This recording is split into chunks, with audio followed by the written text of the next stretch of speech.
Good evening, Dr. Clark. I really would like you to tell me what's the best way to handle an African American that gets in the way of the liberation of African Americans. I believe in this unity, and I'd love to love all of them, embrace them. Please tell me how to do it strategically. Put space between you. Don't try to reform him. Give him the information. Hope that he will use it. If he don't use it, then don't waste time letting him obstruct the movement. People who don't believe in themselves can't believe in you. They can't help you. It's heartbreaking to know that there are some of us we have to write off so the rest of us can survive.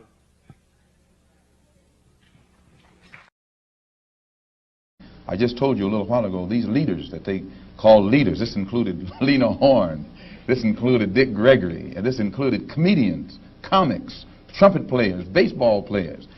Show me in the white community where a comedian is a white leader. Show me in the white community where a singer is a white leader, or a dancer or a trumpet player is a white leader. These aren't leaders. These are puppets and clowns that have been set up over the white community and over the black community by the white community and have been made celebrities and usually say exactly what they know that the white man wants to hear.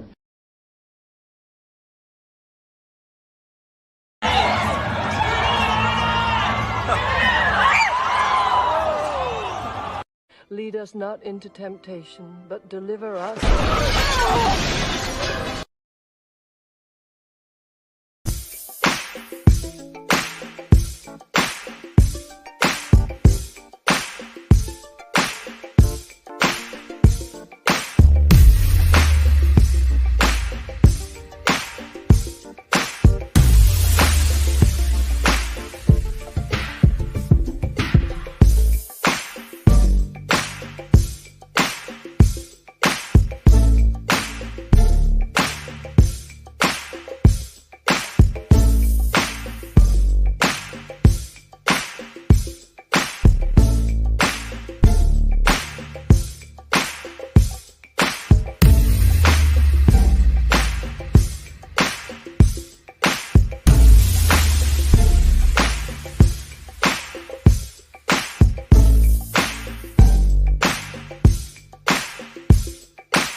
You have no rights here.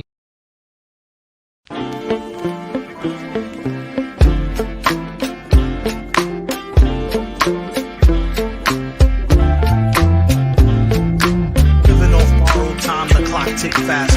That'll be the hour they knock the slick blaster. Dick dastardly, a monthly with sick laughter. A gunfight and they come to cut the mix master. And living the true gods, giving y'all nothing but the lick like two broads. Got more lyrics than the church got ooh lords, and they hold the mic at your attention like two swords.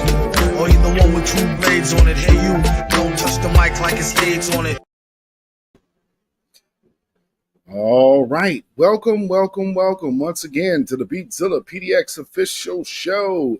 I am your host, beatzillapdx official, and this is the weekly wrap up. You know, and those came in very quickly. You know, if you're seeing ads, they're going to be going sporadically through this broadcast. So I'll just forewarn you right now. But they should be very much spread out. So unless YouTube decides to do something different than what I said, we'll see. But nonetheless, thank everybody for tuning in this evening. Hopefully everybody is doing well as you are coming into this broadcast. Please hit that like button if you would, and if you have not already done so, if you could hit that subscribe button, hit that notification bell, hit that word all. That way you'll be notified anytime this channel goes live or a video is uploaded. And then, of course, you could join this channel. But again, going back to sharing this, that also helps get traction to this channel. And sharing the message of Black empowerment is what we do right here at the beatzillapdx official show. So if you are new, this is what you are tuning into, and hopefully you are here for it. Now, with that being said, you can see the title of the broadcast is, this is the third installment of The Power of the Grassroots. This one is called Sellout versus Not for Sale. And as you see, I have a picture of Roland Martin down here. We already know that he has long been wanting to be for sale, but you know, he it seems like those attempts are falling on deaf ears. And with that being said, we have brother Dr. Umar Johnson in the middle here, who has recently came out and mentioned some things about being approached by the Harris campaign to maybe take a few stacks, 10, I believe he said, to do an interview.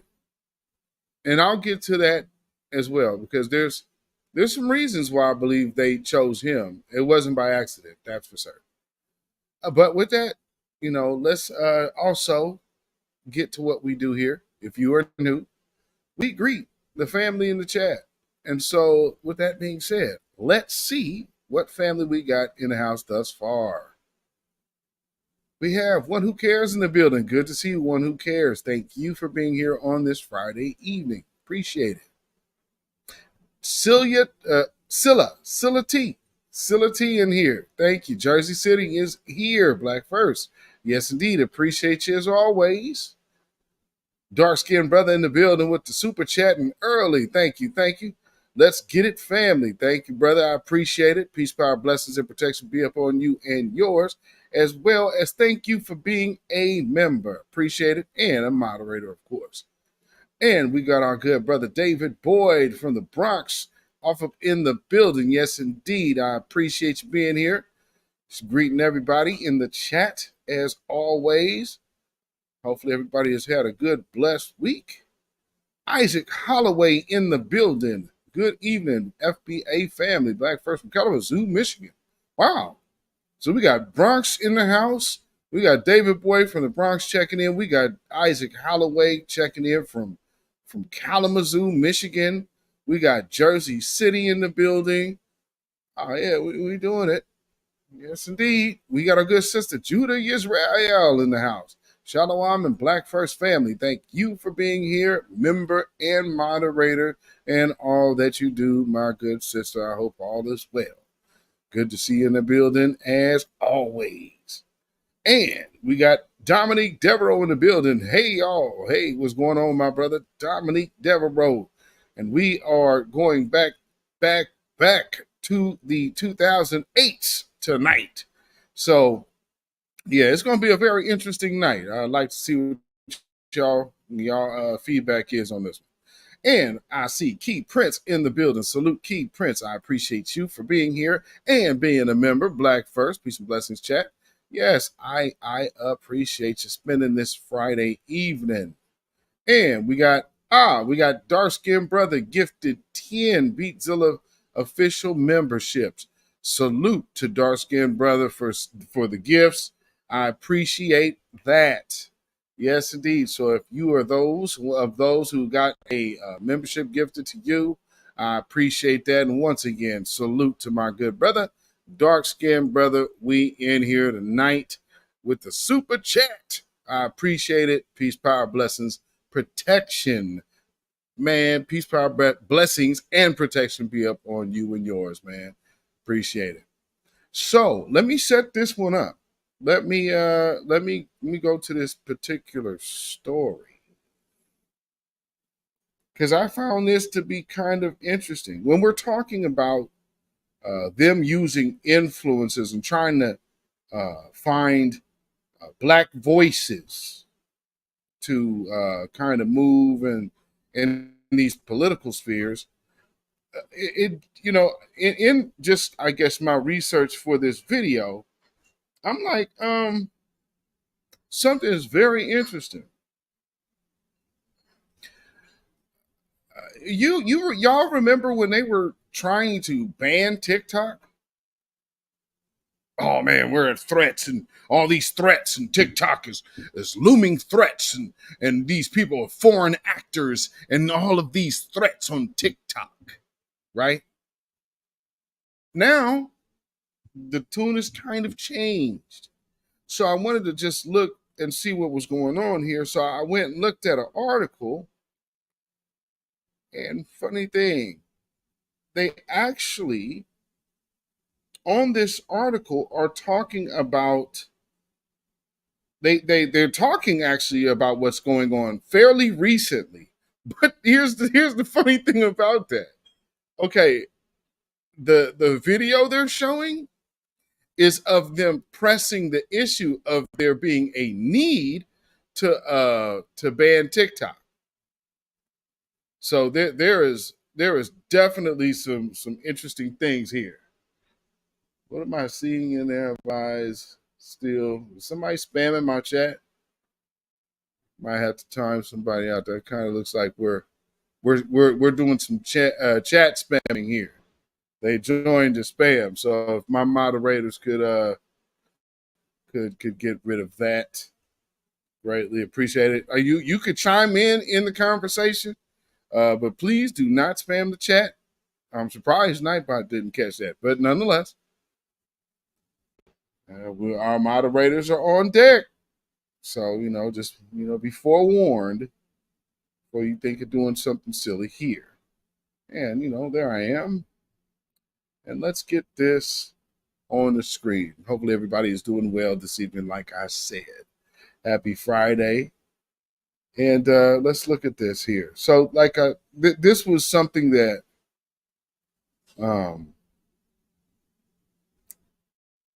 they're talking about,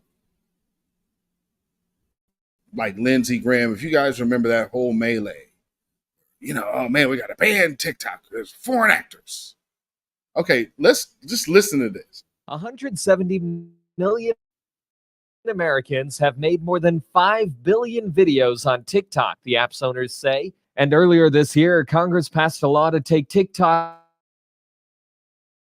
off the App Store if it doesn't change ownership. I have grave national security concerns about the Chinese government has too much control over American users, he says, because young people use the app for news. We would never say we're going to turn Fox News and MSNBC over the Communist Party of China. TikTok is fighting against the potential ban. In a new appeals court filing, it says the ban violates the First Amendment. The filing adds TikTok worked with the U.S. government on an agreement that would have effectively mitigated the national security risk. I do think it'll stand up to the TikTok legal challenge. And in another case earlier this week, the Federal Trade Commission said it believes TikTok is already or about to violate the law. I think TikTok Wow. has been up to some.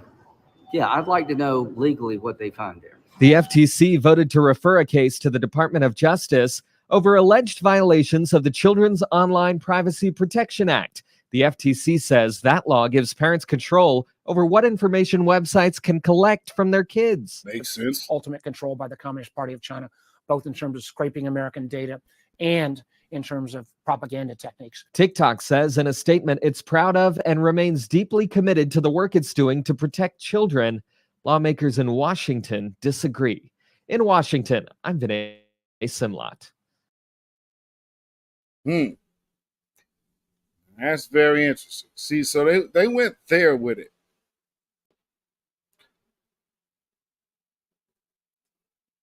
But, you know, in further looking at this article, let me get out of here. So the article is newer, though, which was strange to me. Put that back on me. So let's get this. Doggone ads. Okay, so I'm not going to worry about putting that up there. So anyway, further on in this article, it reads, influencers will have a chance to be a bit more influential when the Democratic National Convention comes to Chicago this August. Convention organizers have agreed to credential social media personalities, the same as traditional media, in an effort to hit a newer and younger audience ahead of the November election. Now, let's stop right there. You're going to influencers. We see these videos now popping up on Uncle Luke's podcast / whatever. He's DNC propaganda. Now, for those of y'all who have been hanging around the Twitter space sector for the last couple of years, you should be very familiar that we immediately recognize Uncle Luke as a Democratic shield.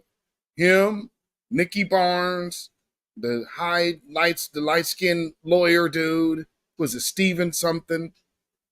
And then all of these people got ties. They're all like Bohemian and from the Caribbean.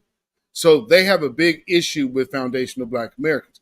Right now, Luke is, I guess they're tasking Luke with being the attack dog, which makes no sense. Oh yeah, black men, you should be back with the Democrats by Monday. I guess that fell flat. So now he's just blaming foundational Black Americans, which here's the thing. People identifying as foundational Black Americans doesn't necessarily make them, I'm just a disciple of Tariq Nasheed. That sounds silly. To use a term that it sounds good to, in so many years, people will say foundational Black American and not even know where it came from. Right now, y'all so stuck on something y'all can gravitate towards, but that's how propaganda works. So let's gaslight you with, well, you're following one dude. No, people gravitated towards a lineage, and you're seeing a lot of people across this banner of the Black grassroots be able to identify with a term. They're not ready to die on a cross for a designated title, though, because that's not important. We over here have a little better common sense. So we understand whatever you call yourself is going to be the same still, because your lineage, the blood that runs through your veins, whatever you call me is not going to stop me from being me. And it's not going to stop me from being entitled to reparations. You see what I'm saying? So when people come up, man, the Black, and oh man, what's a foundation? What's a Black? Man, I don't care. Okay, well then what's a freedman? Well, man, where was you so long ago? I mean, listen, like they say, some people fear power. And talking about reparations is one of those things that would have people fearing power. Now you have a young group that they want to get out here to influence the young. However, here's the problem that they're having. We ain't the baby boomer generation. We're the Generation X, who are actually active parent generation. So our kids are growing up with our political values, which also seen us be targeted by such laws as the 1994 crime bill. Who was 18 in 1994? So I know who's being targeted. Was I a criminal? No. Did I have multiple stops by the police? Yes. For what reason? Driving while black. So in the search for the war on drugs, and they hyper focused on black males under Joe Biden. Now, we're not going to have any of that addressed. This man will probably be dead in the grave before anybody over there from the congressional black do-nothing talkers, by the time they open their mouth on any of this, because, again, they also have to say how much dirt is on their hands for the destruction that those crime bills did to the black community, because they co-signed it. But now they're wanting us to, well, just fall back. Y'all hate black women because y'all ain't rocking with this Indian woman. There was never any question about her heritage. I came across something today that I almost forgot about. I'm like, oh, yeah, that's right. I think I even said, man, listen, we got so much to go through tonight. So like I said, let me finish setting this up before I jump too far ahead. Because Lord, yeah. Man, y'all ain't fooling nobody over here. Let me tell y'all. Let's see. I don't see some more family coming to the chat, though. Who I see here? We got Lady Effa in the building. Lady Effa in the house. Salute to you. Thank you. Black First. Appreciate it. Thank you for being a member. Yes, indeed. And I see a few folks that done claimed a membership, looks like.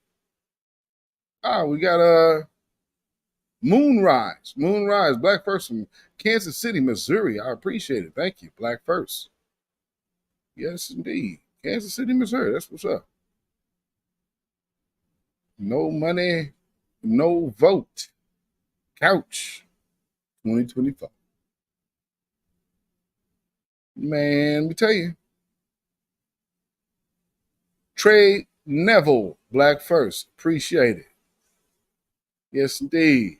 Salute. No bad news. No bad news. Thank you for being here. Salute and thanks for the gifted membership, Dark Skin Brother. I appreciate it. Thank you for being here. Of course, thanks to our good brother, Dark Skin Brother, for gifting you with the membership.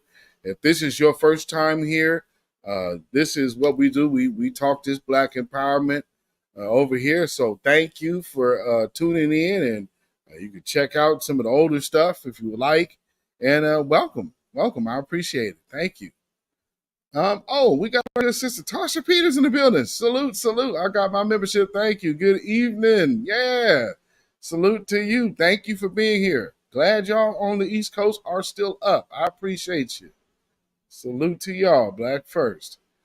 And One Who Cares says Skamala is just as guilty as Jim Crow Joe for the incarceration of blacks. And I even know like some like Latinos from California that like she was going after. Okay, so for those of y'all who have y'all may have heard me and Dwan B talk about the difference in certain Latino groups out west. So there's would you say Norteños? They more tend to be in the urban areas where we at and kind of deal where we are. But the Sopranos. Those are the other ones. And those are the ones that seem to team up with the Aryan Nation and Brotherhoods. So, you know, there's some differences there. So so yeah, when she was locking up all them black folks, she was also going after the Latin gang members that had ties to black communities. So just to let you know what type of time that, like, how, oh, you even fooling with them? Well, hey, yeah, let's get them out the paint. Come on, man. So, you know, hopefully people can wake up and see. One can just hope, you know. One can only hope. But let's get back to this little article here. Let me see if I can get this on the screen without it tripping. Yeah, okay. Well, that's a little small. Let me just do this. All right. So, was I? Okay, influencers who qualify will get the same level of access and information as traditional media outlets. The DNC Creators Registration page notes that Americans continue to consume information and content in new and changing ways. You know, that's very interesting that they say that, because didn't they say that all of us talking in our little spaces, we were talking in an echo chamber? They are credentializing TikTokers. But they ain't coming over here to the new black media. All right. The credentials for those who are selected will give those content creators access to secluded areas during the 4-day convention. The DNC says it will also help credentialed creators with any logistical assistance to help their coverage. The DNC, White House and Biden campaign didn't respond to the Hill's inquiry for more information on their goals. Former President Trump's team also declined to respond.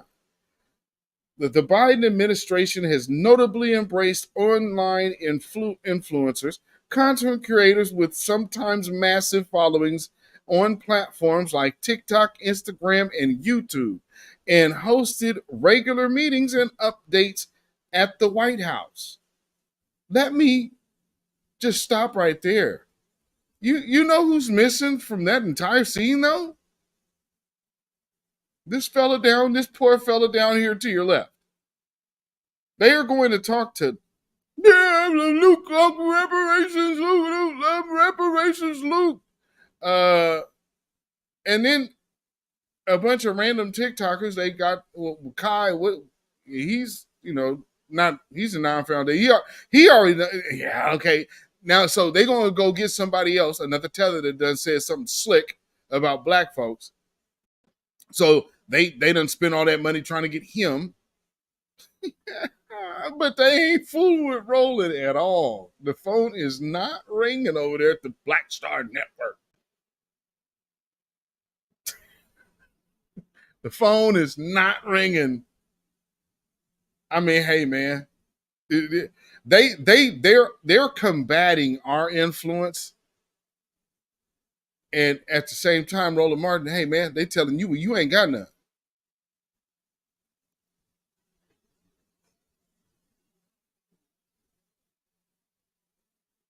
I mean, hell, this is a small channel. I've been on national TV. They came and called me. I didn't call them. Just saying. But hey, man, being right there, this stone's throw from the Capitol, and all this money going out the door. I mean, ain't nobody worried about spending no money with black-owned media.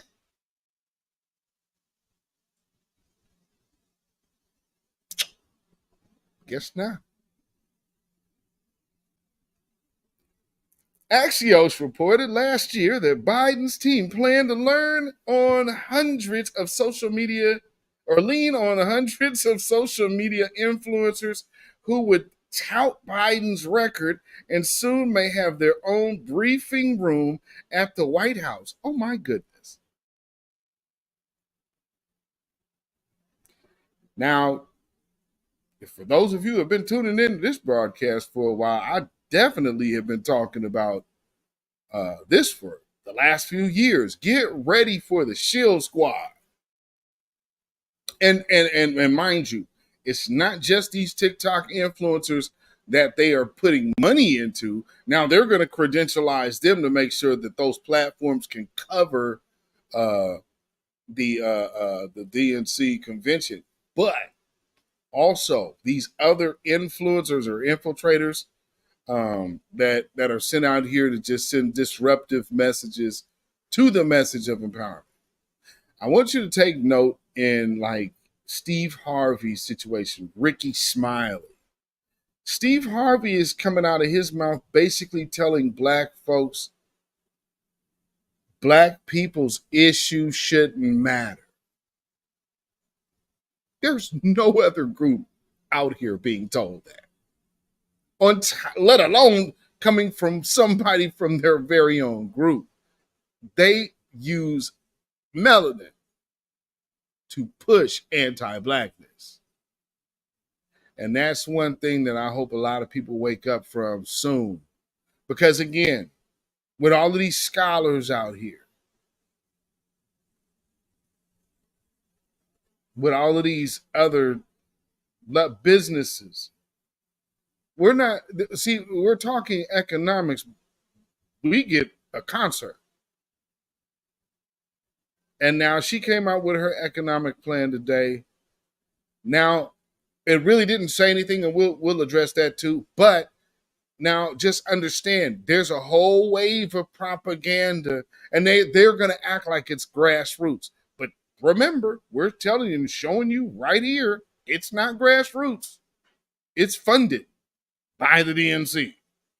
So, going forward, just be mindful of these folks that hop up in your mentions and hop up in your timeline and always and then start going back and forth with you. And if you have talented family members, you better know that if you post something on your page that they can see, they are ordered to go ahead and combat you. They'll sit up there and tell you that's not true, but that's a lie.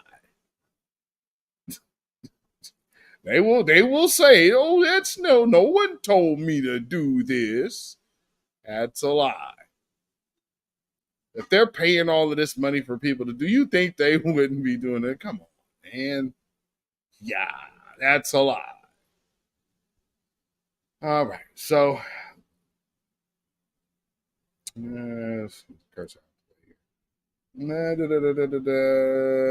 campaign joined TikTok earlier this year and has vowed to remain on the platform despite pushback.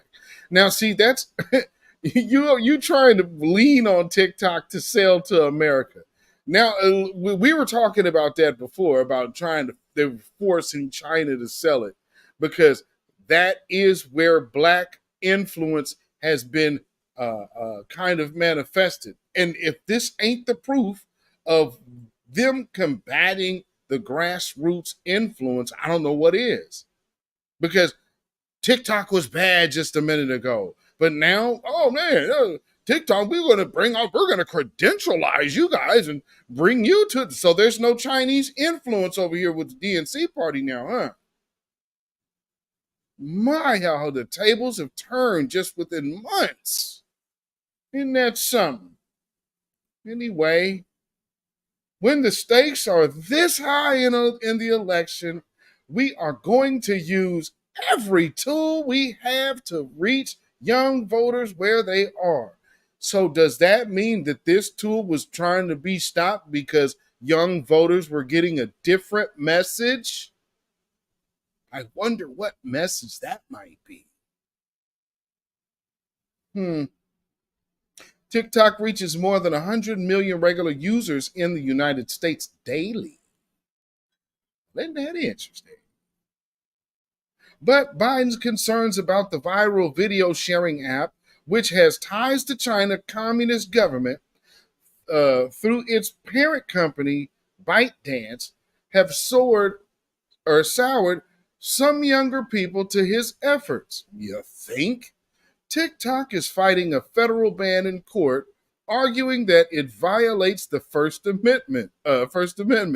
Lawmakers, including Senator John Hawley, a Missouri Republican who is seen as a potential GOP rising star, I don't think so, have been key to fight to pass a ban if the Chinese company doesn't sell off its investments to the app. I don't think so. TikTok has become a haven for... Oh, stop it. Now, I don't believe this at all. TikTok has become a haven for anti-Semitic content, a haven for propaganda, for genocide.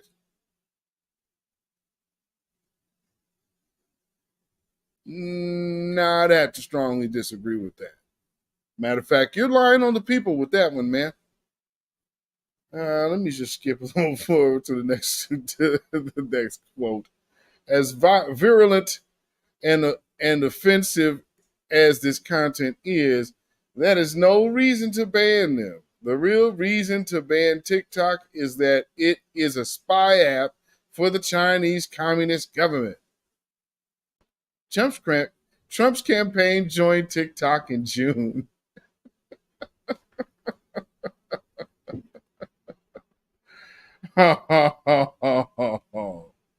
Oh, man. Yeah. Okay.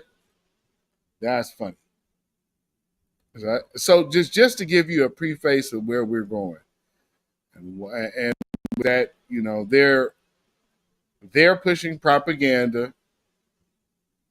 They're pushing propaganda through now which will be their new. They have TikTok shields now.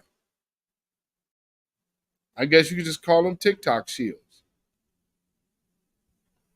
It's crazy.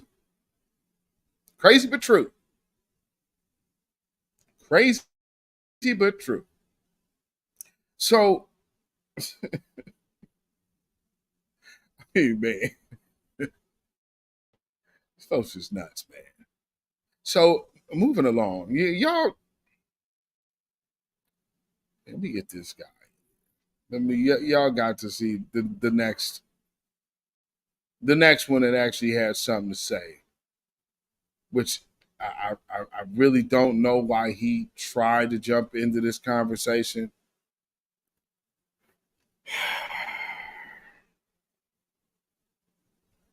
Y'all, this dude, which is always kind of questionable for me, but oh yeah, that's right. I don't have him on that. I have him on the other thumbnail. Aries Spears.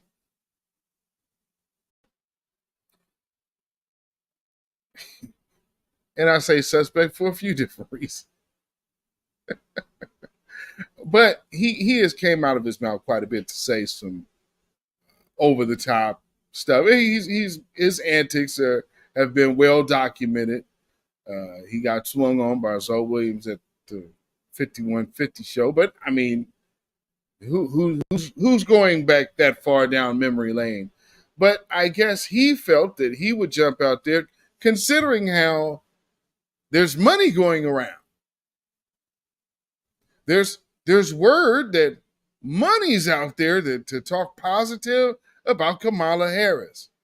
So, I mean, you see Plies up there with his teeth, with his big shiny whites bucking every time he get, oh, man, y'all know, oh, man, y'all just, shut up. Oh, that loud mouth. Come on, man. Short but shouty. Short but shorty say, when I FaceTime, you can see my whole body because of my height.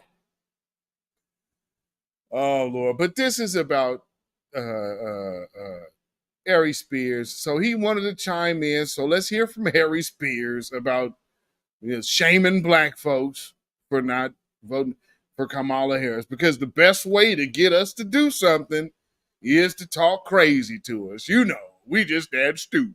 Yo, what up? It's your boy Aries Spears here. Condolences to Sonia Massey and her family while the officer has been indicted, which is a good thing. Trump has said that he's going to give police officers complete immunity. Now, I want you black people who keep screaming MAGA 2024 to explain to me why y'all not disgusted by this. And furthermore, yes, I'm voting for Kamala Harris. You know why? Because historically, white folks have always looked after their own. So I'm looking after mine. I don't give a fuck if she's Indian, Jamaican, close enough. And you think when the immunity comes down, the cops are going to differentiate between Jamaican, Haitian, African, and Indian? Man, y'all motherfuckers better wake the fuck up. I'm voting for the black chick. DM me for the link to the Spears and Steinberg podcast. Also, subscribe to our YouTube channel at Spearsberg Pod. Hit like and subscribe. Boy, I swear, some of you tap dancing, oof.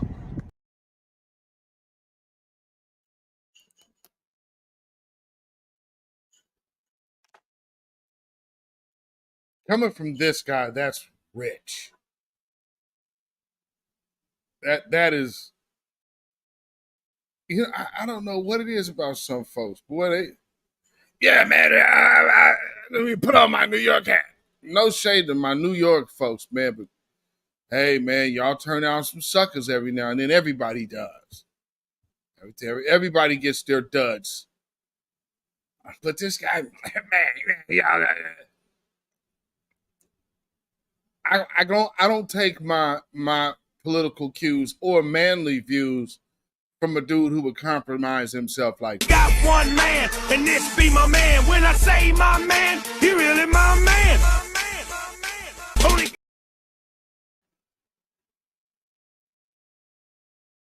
moving right along, he did something now when he's sitting with his partner, and I'm gonna double down on it. Well, you double down on it, chump. That doesn't make her black, and if she's Indian, okay, that still don't make her black.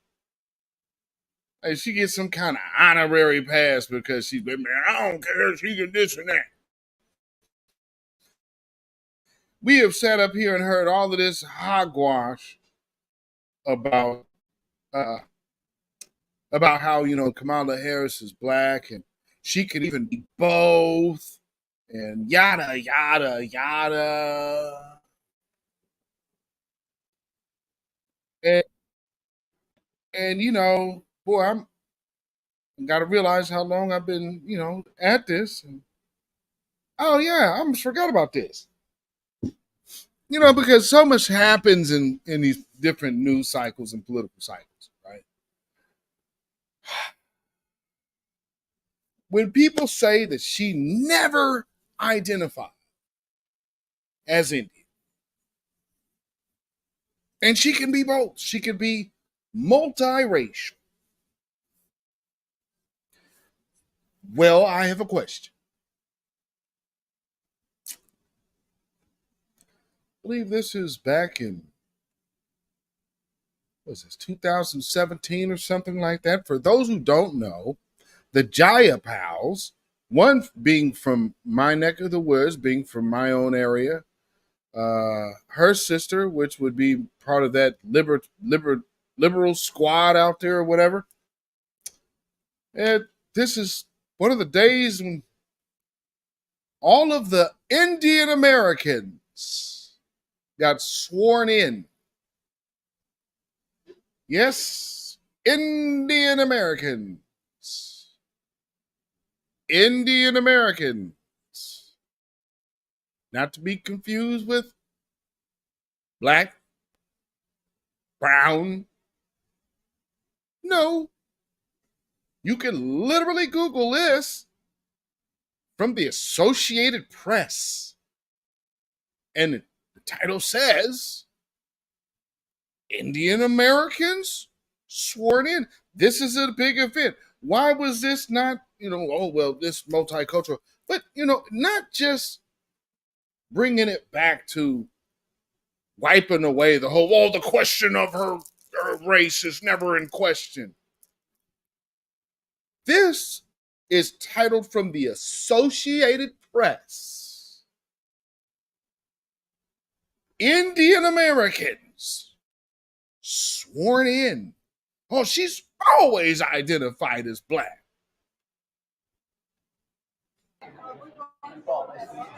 Let's get in.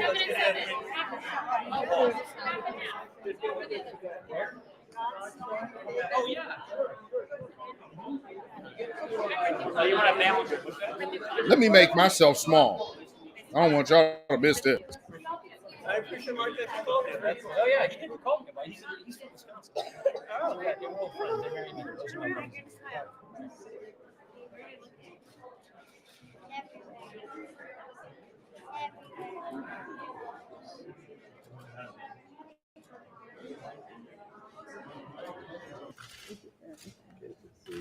Good to see you, man. How are you? You know you're my way up.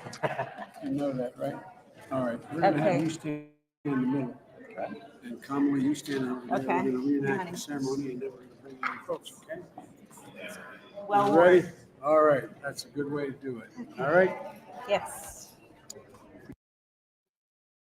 For those who don't understand what's going on here, hey, this would make sense if Barack Obama wasn't president.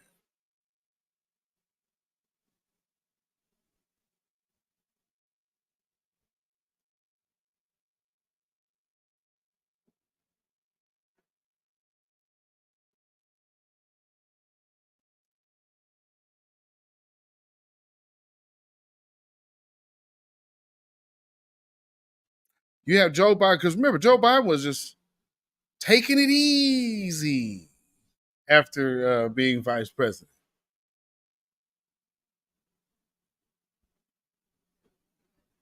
You got the Vice President Joe Biden swearing in Kamala Harris, but they're reenacting her being sworn in.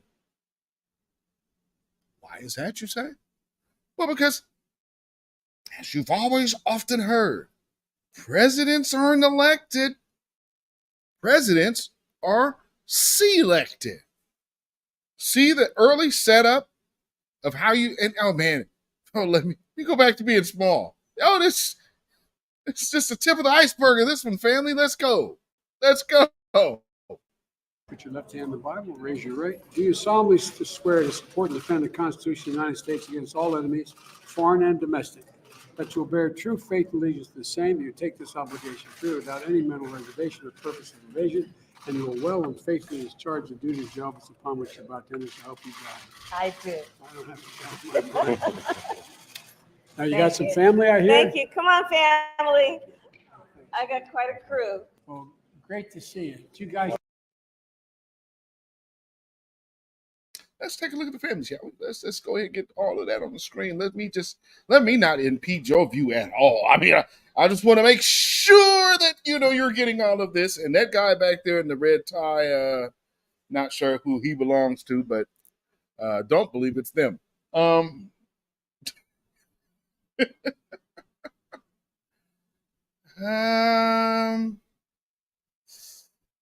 Yeah, I see a lot of dark Indians. But they're still, even all the way to the right. So when I just want you to don't force, say I'm lying. I mean, you can see it on the screen right here with Vice President Joe Biden and Doug Emhoff and Kamala's complete Indian, Blendian family here. Well, no, Wendian family here, because there's the Emhoff children over here. And then look at Kamala's family. And then, from left to right, they all got melanin, but there is not an African American, a foundational Black American, a freedman, a descendant of chattel slavery, or not even that of a Afro-Jamaican.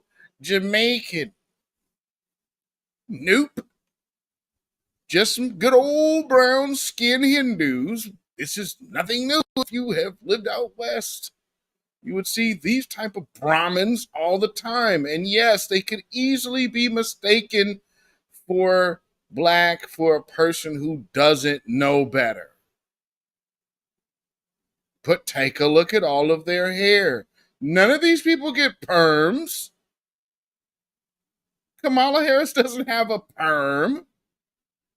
Hope y'all realize that. No, this is a con, man. But let's keep going because it keeps getting better. Oh, I'm sorry. Get this extended family in here. And then extended family is here. If you don't. Oh, no. Okay, come on, everybody. Crew, come on, extended family. My extended family is here. Hi, how are you? Show is. Good to see you again. How are you? How are you, man? See if you can jump around the back. Come on. You've done this Watch when their best friends show up.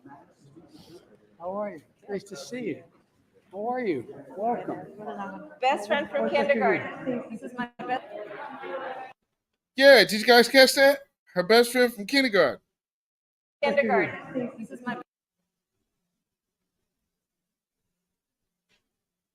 Ain't that LaFonza? Ain't that LaFonza Butler? Come on with it. Yeah, I gotta get Rainier this summer. See, look at JPL folks. They all Indian. Yeah, they got some melanin, but they Indian, not black. Oh, okay. Yeah, he lives in a suburb of Seattle. I can't remember. Yeah, he just moved there. It's a pleasure to meet you. From India. Yeah, that woman good and dark with the white hair. And from India. So yeah. Meaning they don't have to be even from Jamaica to look like that. But I'm tripping. Because when she was sworn in by Vice President Joe Biden in that whole, when they went, if y'all remember, for those of you who have been around this long, Tariq Nasheed was, and I think that would be Jason Black and Professor Black Truth, we're all mentioning about Kamala Harris, and I believe especially Professor Black Truth, was how they were already working up the hype train for Kamala to prep her as being Barack Obama 2.0. And so now she's bliggity black, I'm black and I'm back and I'm back, y'all, and I'm back, y'all, and I'm bliggity and I'm black, y'all. And if you say that she ain't black, oh Lord, all those men are wrong with you. It's just garbage.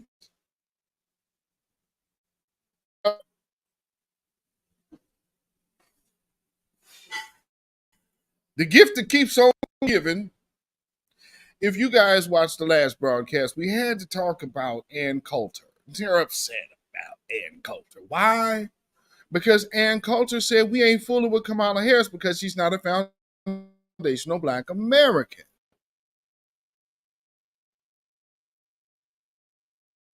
Correct. I just showed you where the Associated Press was covering the Indian Americans being sworn into Congress. Indian Americans. Not mixed. Nope. All that was about Indian American heritage. Not black and brown. Not with coalition. Nope. But no mention of no Jamaica. And that's before she was running for president the first time. But Ann Coulter was right, and people are upset, and people are trying to make it seem like, oh man, look at all the FBAs crashing out over Ann Coulter. What are you kidding? All she did was get up there and tell y'all the truth. She's having a disconnect because she's not a foundational Black American. So Roland Martin figured he would take his stab at it. Poor one at that. But let's hear a little bit of himself being hurt white conservatives whiting on C-SPAN, on Washington Journal C-SPAN, and Coulter said the vice president was not a foundational black. She's not. When host Peter Seen addressed Donald Trump's claim the vice president happened to turn black while running for office. Trump, of course. Well, what did I just show you? See, have y'all seen the media say that these are false claims? They are literally getting up there on TV saying she has never identified as anything less than black. And that is just simply not true. But nonetheless, let's hear Roland Martin live. Made those comments at the National Association of Black Journalists. Coulter said that laws created to make up for the legacy of slavery and being twisted to discriminate against white people in the name of diversity to the advantage of recent immigrants. Listen to this fool. In a recent Substack column, Ann Coulter, you wrote that probably inadvertently and for all the wrong reasons, Donald Trump made an important point when he said of the Democrats' most recent presidential nominee, she was always of Indian heritage and she was only promoting Indian heritage. I didn't know she was black until a number of years ago when she happened to turn black, and now she wants to be known as black. Why do you say that was an important point? Well, I write about this a little bit in my book, Mugged, about racial demagoguery, and also in Adios America about immigration. And that is the important point he should have made is that the entire purpose of affirmative action, set-asides, civil rights laws that limit constitutional rights to freedom of contract, freedom of association, all of that was to make up for the legacy of slavery and Jim Crow. So unless these benefits are going to, roughly defined, foundational Black Americans, the descendants of American slaves,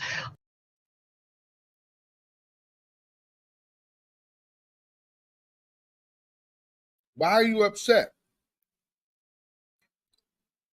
that she's referring to the group of people who are owed a debt here in America? That should strike people very strange when you say, oh, I advocate for black folk, but you're upset that she mentioned foundational Black America. And she's just using it as a designation. They're upset that our message is being catered to. Again, let me reiterate, with using TikTok, that y'all was just trying to ban because of the messages, but now it's important to use it as a tool in the vehicle. The grassroots message was and has always been what they're combating.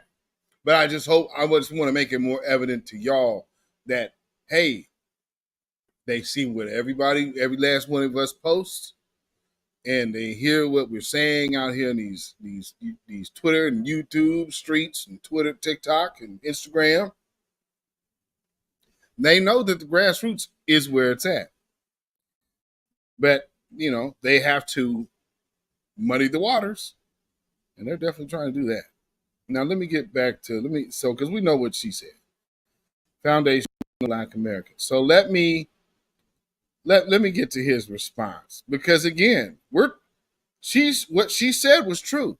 All of these set-asides and affirmative action out of the mouth of Dr. Cloud Anderson himself, these things were only specifically meant for foundational Black American freedom, period. Their history is being stolen by immigrants. But to remind white Americans that this whole diversity thing is just discrimination against them. You still want to vote for the Democrats? So let's watch him sidestep the fact that she's talking about foundational Black Americans. What you're hearing her do, Julian, Makongo, and Renita, is parrot these FBA people. They've been on social media the last several years doing the exact same thing. And frankly, let's be real clear. Many of them are standing with Donald Trump. They are ops. They're there to be disruptive. And what's also ridiculous. Hold on. No, we're standing for Black America, Negro. This is my other problem with these fools. They lying. They like lying on foundational Black America. They really like lying on us. Oh, man, y'all doing it. No. No, sir. No, sir, brother. You need to cut that out. We stand with ourselves, bruh. And we're the ones that telling you we ain't voting for benign neglect no more. Because at the end of the day, Ukraine is not our responsibility. So you can get us some tangibles. Or it just might be that couch. Because again, no more benign neglect, bruh. Now, let's finish hearing this mess. Is that when these fools start talking to Renita, you're complaining about where the boat dropped people off. This notion that Haitians, Jamaicans, and others were not impacted by slavery is pretty stupid. No one ever said that, and he know that's not the argument. And that's where, this is where cats like this run off the rails for me. Because they start with that argument that nobody has. Roland Martin, that is a huge sign of you being beat. There's no way around this future.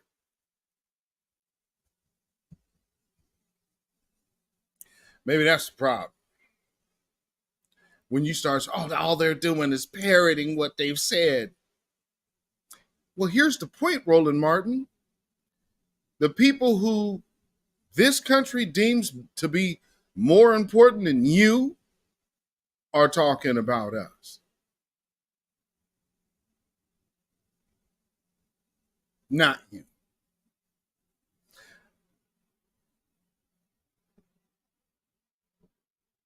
What was it all worth? Selling your soul to be gone. To just throw it and flush it all down the toilet for a cosplaying Indian Caucasian from Howard. Woohoo, we're winning. Okay, Roland, let's hear some more. Yeah, and Coulter, number one, let me just say this. I don't know what it is about election season that makes white people feel like they can weigh in on who is Black and who is not. But PSA, there's never a good time for you to weigh in on this topic. You have no right to weigh in on this topic. This does not concern you. And Coulter needs to mind her business. This has nothing to do with you or a community that you've ever been a part of and that you know anything about. So I don't know what it is about election time, but every time this is what happens every 4 years. You know, they are weighing in on who is Black and trying to cause division. And like you, this has been a conversation in the political sphere every 4 years. Who's Black? I don't seem to remember that. Do y'all? When did this happen? I must have missed that. Every 4 years, we come together to start discussing who is Black or not.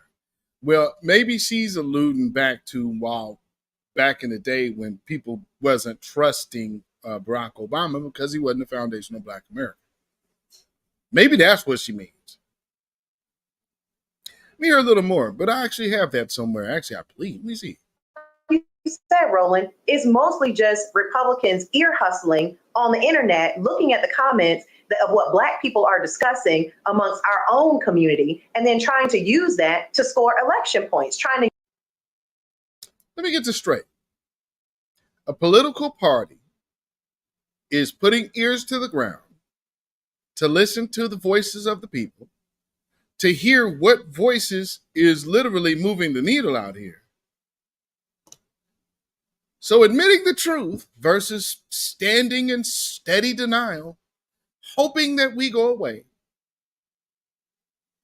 You see, that's just recognizing a new day.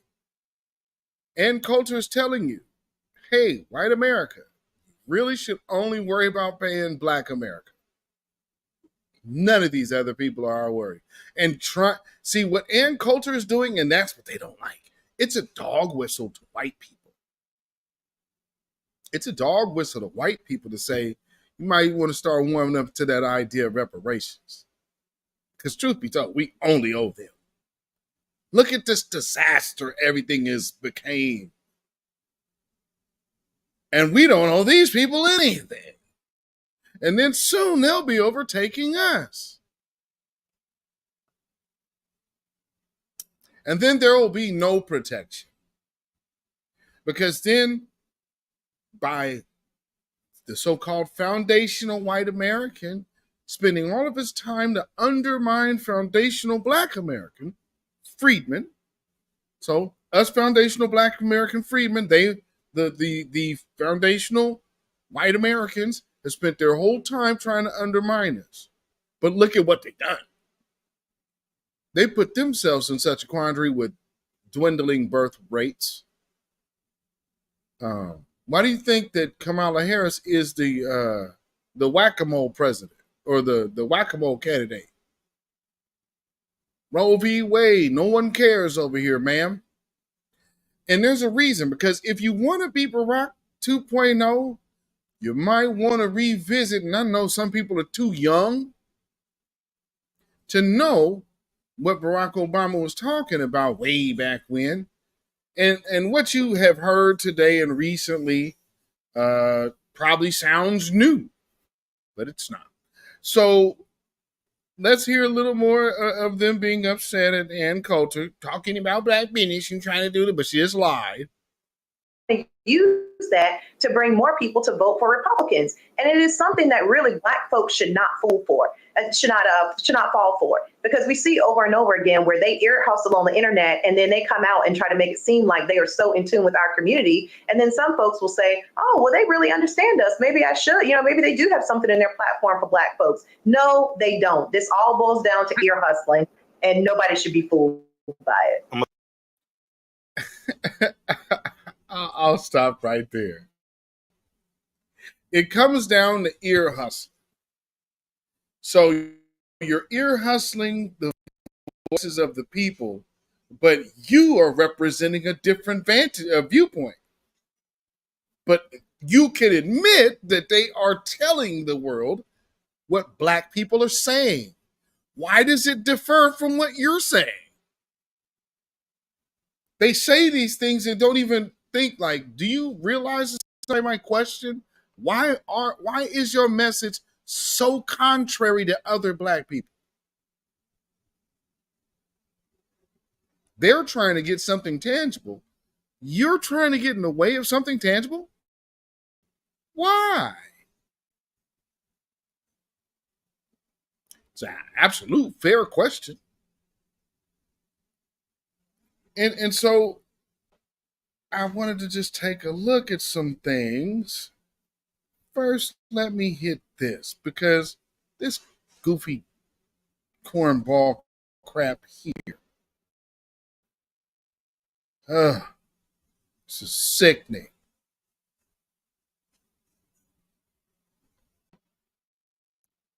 Come on there. Because you can be president with a criminal record, so that's a nice exchange. Ain't that bad? Look, I've been reading this paper because I got to stay I got a headache trying to stay on course, so just let me go off this paper for a minute. Before y'all start calling my radio show and DMing me, talking about why you ain't asked no hard-hitting questions, that ain't what this is. I'm throwing a lob. This is an alley-oop for a dunk, because this administration needs to get the word out of what they're actually doing and what they're actually accomplishing, so we can stop all this foolishness about what you're doing for black people. Can't nobody come out with no agenda and expect to get in the White House. Don't have to when they're already sitting there. Are we supposed to not remember that she's the sitting vice president right now?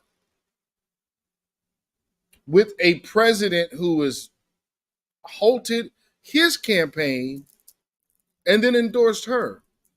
Wouldn't the best endorsement to hold Democrats in power, because if you could pull this off, you actually are pulling off a term and a half.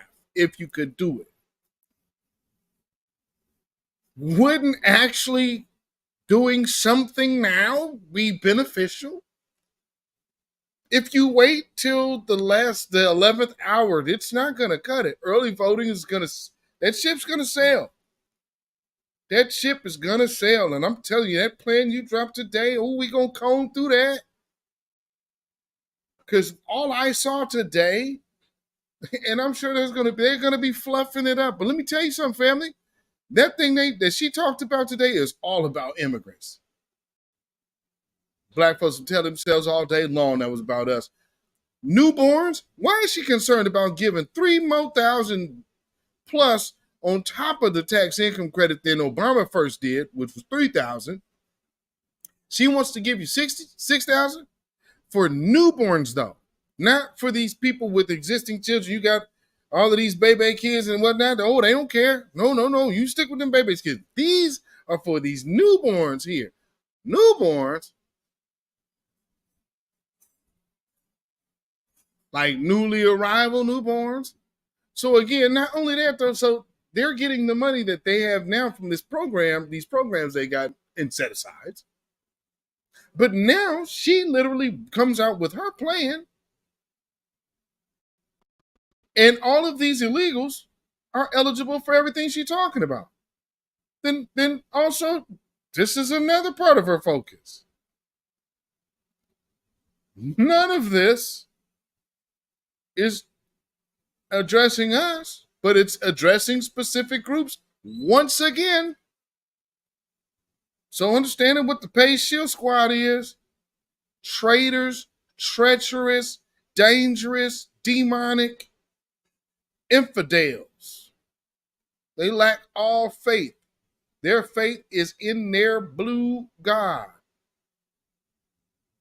that provides them with their other God. That long green. When they say money is the root of all evil, these people have sold their souls to the iron bank. You know what I'm saying? But let's hear a little more. Because it's foolishness. You got to play the game different. Y'all know what this is. So now this next question is another lie for her to do. Because they done a lot, man. But we see, I'm on this radio show. I'm hearing all these people talk about, I'm not voting if they're not doing nothing for us. Listen to me. If you do not vote, the analytics will show they know how many women vote, they know the age you are when you vote. This is just, this is August? This is last month. This is last month. I believe the day before she actually became the nominee or something like that. Look.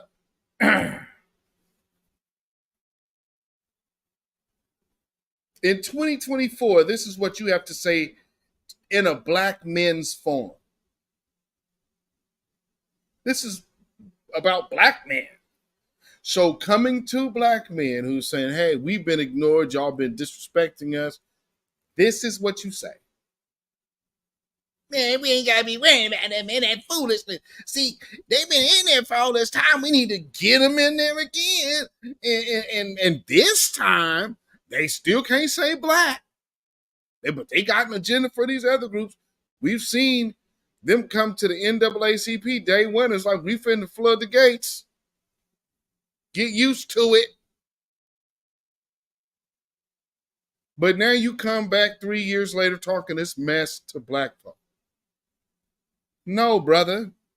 And your guys, the time is up, man. This is absolute anti-black talk. And I hope that we start recognizing and calling it out. You start talking about our black issues need to be set to the side. That is a traitor. And this cat don't speak for me. If we don't vote, how are we going to ask for something next time? You were supposed to get something this time.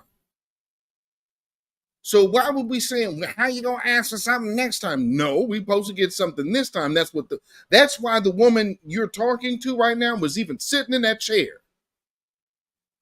Because we were supposed to be getting something this time. This is absolute disrespect. And this is an overt hatred of Black America. And you know why people like this who don't want Black folks to get reparations? Because they look down on Black people. They look down on the average Black person. Don't think they don't. That's why he over there, y'all got to call me Mr. Harvey. Okay, who you think you are? James Brown? James Brown made it himself. You damn sure did. You was over there backdooring your partners, man. What you talking about? Not the same. Not to mention, Cat Williams was right. That dude was thinning on Def Comedy Jam and then got a full box on his TV show. That he got a whole Larry Blackman. Make them say, "Oh."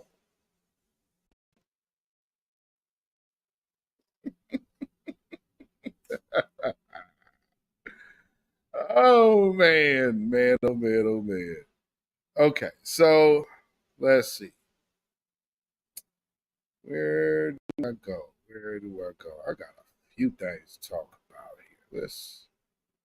Oh man, yeah. Okay, so while I'm on this topic, we just talked about Steve. We hit Ricky earlier. We're gonna double back on DM.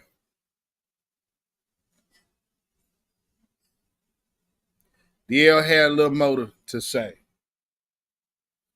This whining Negro. That was a Tribe Called Quest, Trek the Rhyme. So a lot of people have a lot of things to say. Why isn't Kamala talking to the media? She's been, on the campaign trail for 24 days. She hasn't talked to the media. Kamala's talking to the American people. It's awful arrogant that the media believes that they need for the candidate to talk to them in order to have a conversation with the American people. And yes, because the American people are not going to be throwing softball questions. You want us to sit up here and trust somebody that's only being interviewed by the people they deem safe and friendly? And this is the president of the United States. This is not a participation trophy. These people are literally treating it like, oh, well, we just got to get... No, she needs to know how to run that job, man. I don't give a crap about her being a woman. But this woman, the way she has gotten to where she's gotten, ain't by proving it. She was selected. I just showed you from Vice President Biden, just how long they start prepping these folks. They've been, man, same as Barack Obama. But let's hear a little more of this DL crap.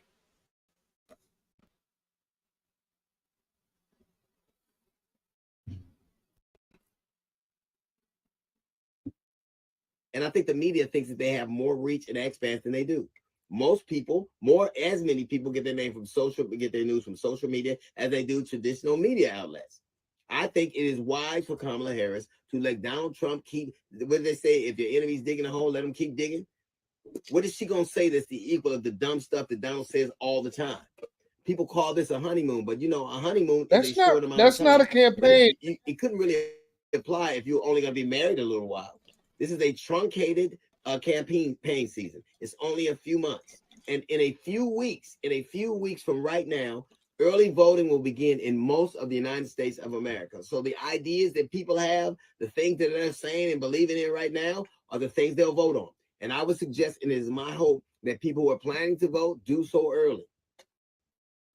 Let's make a concerted effort to make sure that those ballots that come in, you send them in early. And also do the same things you do. When remember that there was this phenomenon, everybody thought that they were attributing box office sales to certain movies. So everybody was encouraged you to look on the back of your ticket and make sure, look at your registration and make sure you're really registered to vote.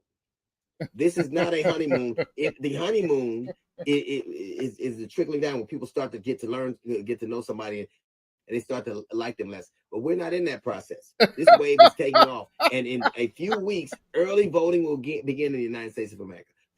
What he is saying to you is, Don't learn anything about her. Stay in bliss and vote for her. Hey, she might be an absolute disaster and a whole demon, but man, right now it's foggy. Now's the moment that you should run out and hastily vote. If you can vote before she tells you what her policy is, please make sure you go run down and put your ballot in right now. Do you hear this nut? And we're crazy. Do you hear what he's telling you? Hey, let's push a person into office without knowing who they are. No. The hell is wrong with this guy?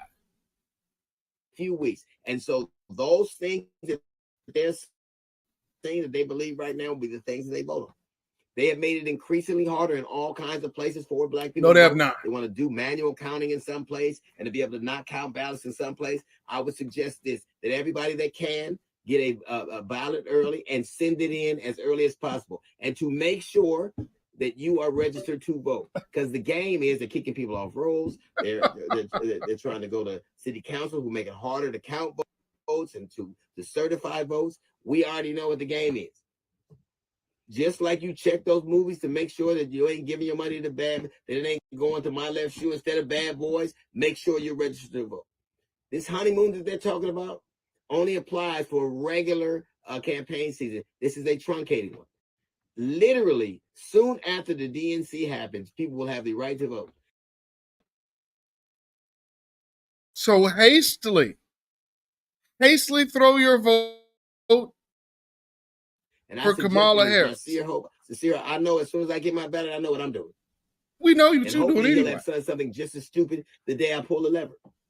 But the truth of the matter is, where people are starting to make, after Labor Day is traditionally when Americans tune in to what's happening. And if they tune in to see this runaway freight train as she is, it'll have an impact on them. And the more desperate he becomes, the more erratic he becomes, the more crazy things he does, the harder it's going to be to suss through all these things. Runaway freight train that she is.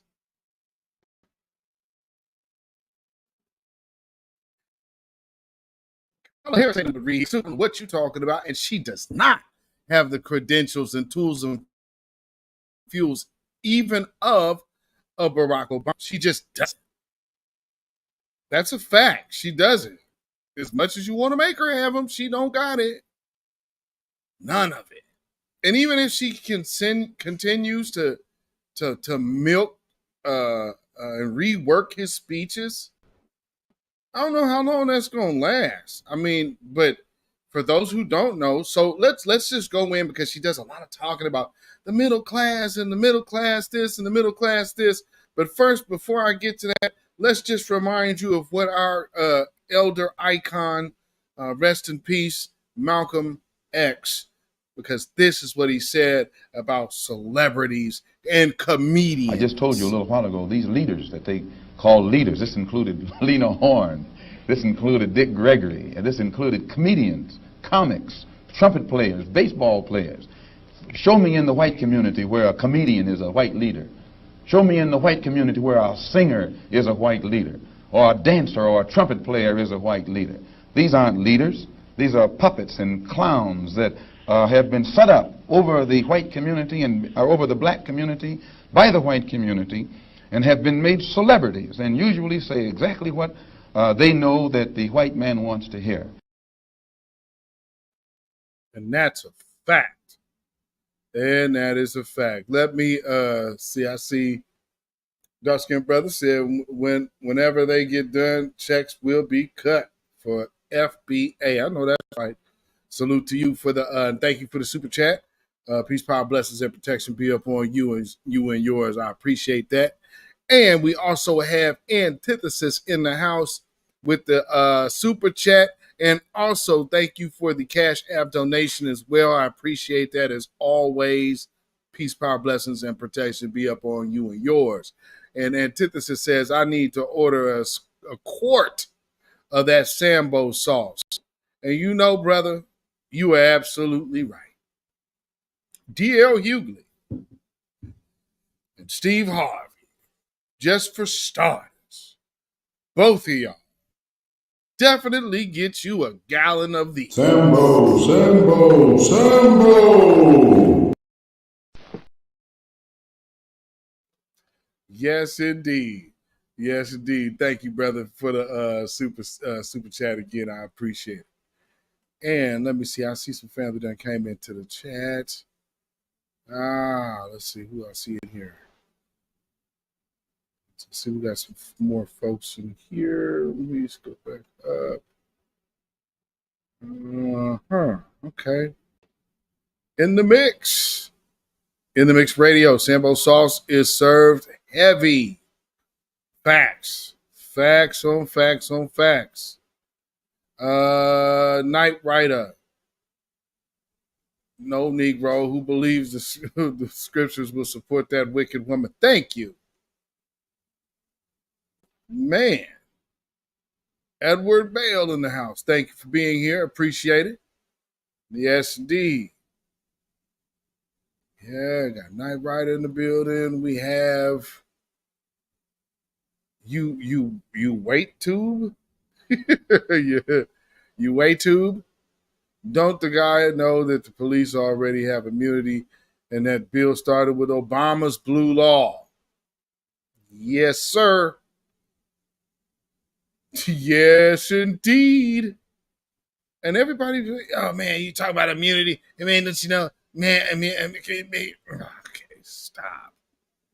Yeah. And that's the immunity is not blanket amnesty neither, by the way. Mr. Power Tool, also aka Dark Skin Brother. Yes, indeed. Appreciate it. On double duty. See, I don't see one Negro in the lot. Yeah. Of the Indian American swearing in. Trey Nevels got the clown emojis. Judy Israel said, I wonder where Kamala's sister's husband is from. My guess would actually be from an island. Yeah, just because Kamala's part Jamaican don't make her black. No, it does not. It does not at all. All right, we see Nightbot on duty. So yes, indeed, if you have not already done so, make sure you subscribe to this channel. Yes, indeed. And we got Brother Crew Reality in this in the piece here. Got him in the building. Black First, Brozilla. Appreciate you. Folks are insane and have lost all common sense. She told no lies. I agree. Yes, indeed. Black First, as always. Thank you for being a member as well, brother. Appreciate it. Phantom Beat in the building. Yes, indeed. No talking chump. I know that's right. Appreciate you for being here, and thank you for being a member as well. You might be one of the giftees. Appreciate it. Again, salute to Dark Skin Brother for the gifted membership. So welcome all of you to the B1 Warrior move over here.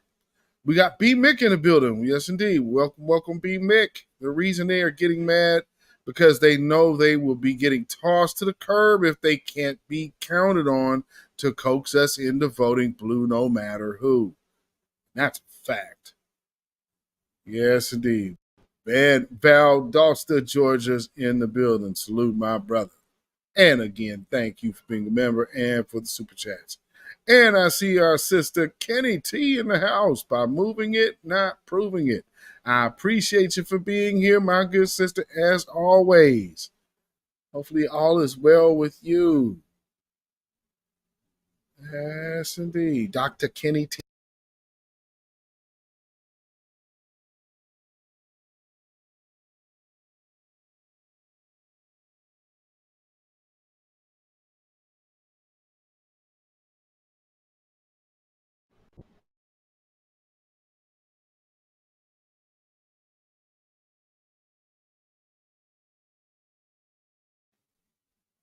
Okay, DSM Sinister in the building. Thank you for being here. Got off the road to check in. Even had the broadcast on in the car driving back home. Thank you, man. I appreciate that. Black first, man. Drive safely. Yes, indeed. Yeah, I know the sound went out. Yep, and I'm back. Thank you. I heard it right as soon as it happened. I'm like, oh, wait a minute. All right. So, one of these flashbacks. This is when Barack Obama was running against Mitt Romney. Check this out. If Senator McCain wants a debate about taxes in this campaign, then it is a debate I am happy to have. Because if your family making less... Oh, wait. I'm sorry. Not I'm talking about McCain. Oh, wait. Yeah, this is McCain and Sarah Palin. My bad. Yeah. John McCain and Sarah Palin. Match made in comedy heaven. Who remembers that? I'm from Alaska. I could see Russia from my house. Now, going back to 2008. If Senator McCain wants a debate about taxes in this campaign, then it is a debate I am happy to have. Because if your family making less than $250,000 a year, my plan will not raise your taxes. Not your income tax, not your payroll taxes, not your capital gains taxes, not any of your taxes. In fact, what Senator McCain is going to need to explain is why his tax cut for the middle class would leave out 101 million households, and why for the families who are lucky enough to get a tax cut under his plan, it would be worth only about $125 in the first year. The difference is he trusts that prosperity will trickle down from corporations and the wealthiest few to everyone else. I believe it's the hard work of the middle-class American family that fuels this nation's prosperity.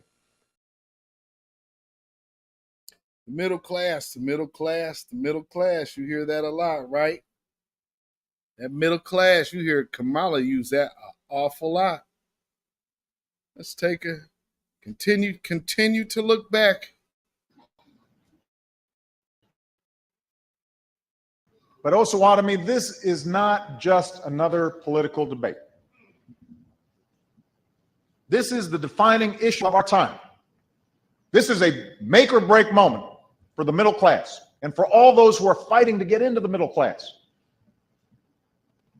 Because what's at stake is whether this will be a country where working people can earn enough to raise a family, build a modest savings, own a home, secure their retirement. Now, in the midst of this debate, there are some who seem to be suffering from a kind of collective amnesia. After all that's happened, after the worst economic crisis, the worst financial crisis since the Great Depression, they want to return to the same practices that got us into this mess. In fact, same thing sounding vaguely familiar. For those of you who actually heard her speech today, is any of this sounding familiar?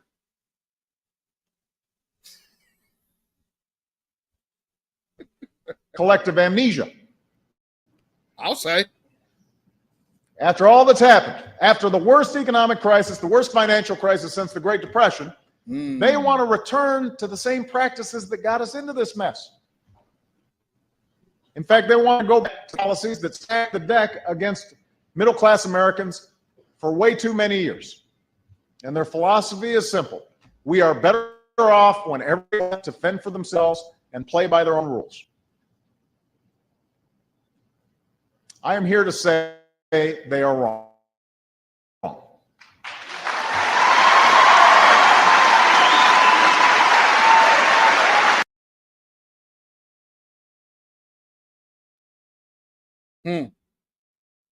The middle class, you know, and we're moving forward, and they want to take us back. This is literally before MAGA. They want to take us back.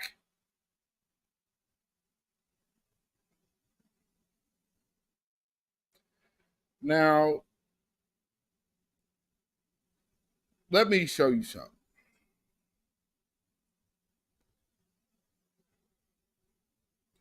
This is Kamala Harris's, one of her initiatives. She ran off today.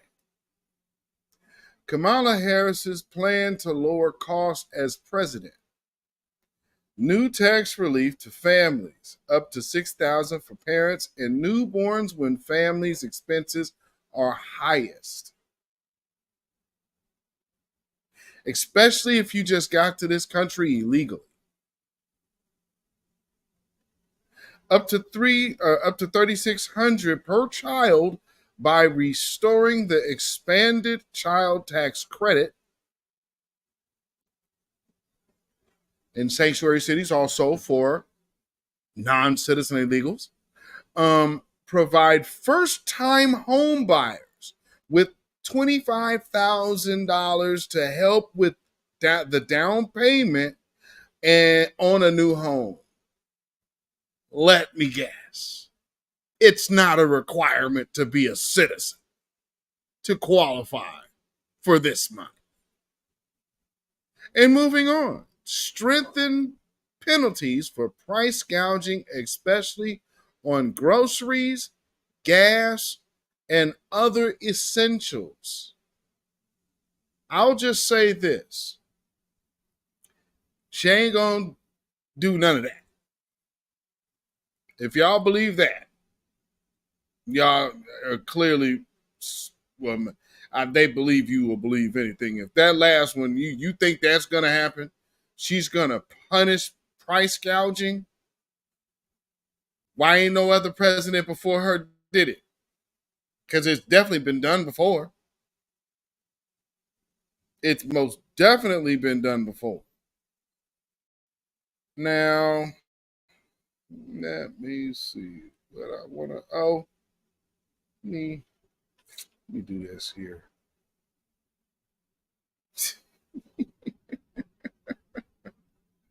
Like I said, here's the other thing that they're offering, which is not really anything for us at all. But here's some more sound from good old Barry B. When middle-class families can't afford to buy the goods or services our businesses sell, it actually makes it harder for our economy to grow. Our economy cannot truly succeed if we're stuck in a winner-take-all system where a shrinking few do very well while a growing many are struggling to get by. Historically, our economic greatness rests on a simple principle. When the middle class thrives and when people can work hard to get into the middle class, then America thrives. And when it doesn't, America doesn't.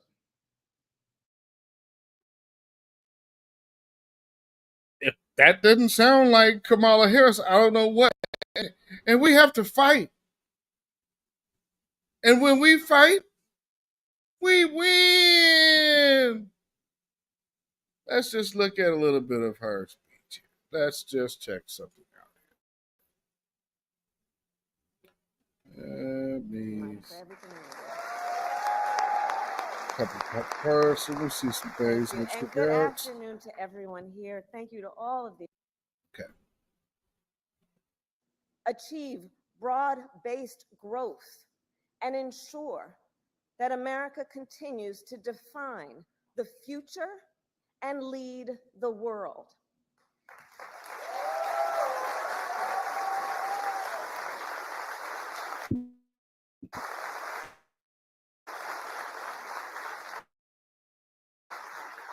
And key is building up our middle class. It is essential. The middle class is one of America's greatest strengths.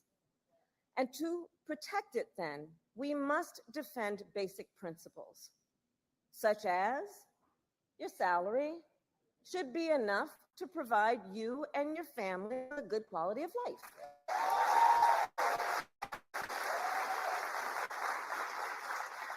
Such as no child should grow up in poverty.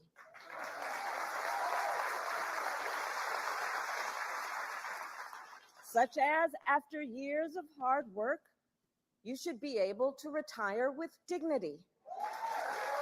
The can clapping is a beast. You should be able to join a union if you choose. Building up the middle class will be a defining goal of my presidency.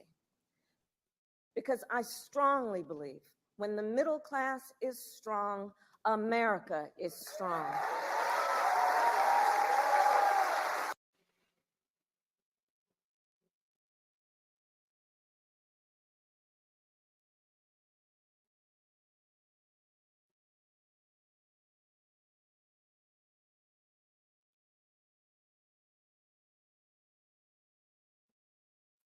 Now I know they're going to be running out there like, oh man, she was so prolific. Stop. And just let's go further, okay? I just want y'all to understand. I'm not like, I've been saying that she has been regurgitating Obama talking points, but no, she's literally they're basically trying to rework, and she doesn't even have the cash that he does. So let's take I want to show you in contrast Barack Obama versus her speech. And it's night and day. Night and day, family, night and day. So what does middle-class economics require in our time? First, middle-class economics means helping working families feel more secure in a world of constant change. It means helping folks afford childcare, college, healthcare, a home, retirement.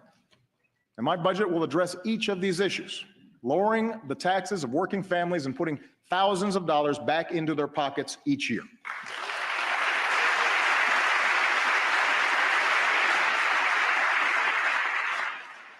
Here's one example. During World War II, when men like my grandfather went off to war, having women like my grandmother in the workforce was a national security priority. Now, here's something and an element that Kamala Harris does not have. She doesn't have the relatability to American veterans.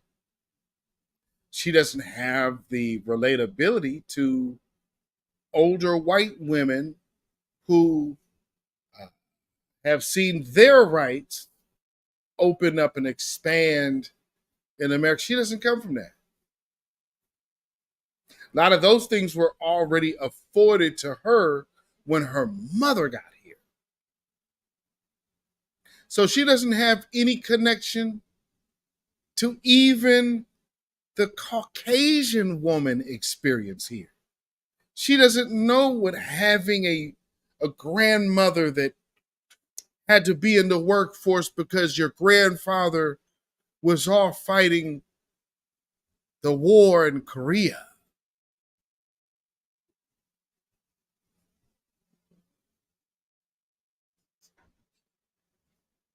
See, these are some of the elements that people tend to forget. And they're like, oh man, she's so Obama-esque. No, she's not. Because right there, that little element, see, you get us on being black. What does Kamala have? What element does she possess that takes her to be relatable to the people he's talking about when they relate to his grandmother and grandfather who raised him? What connection does she have there? Goose egg. You understand why the black vote's so important to her? Why it's so important for her to have to be black now? It's a reason. So this country provided universal child care. In today's economy, when having both parents in the workforce is an economic necessity for many families, we need affordable, high-quality child care more than ever.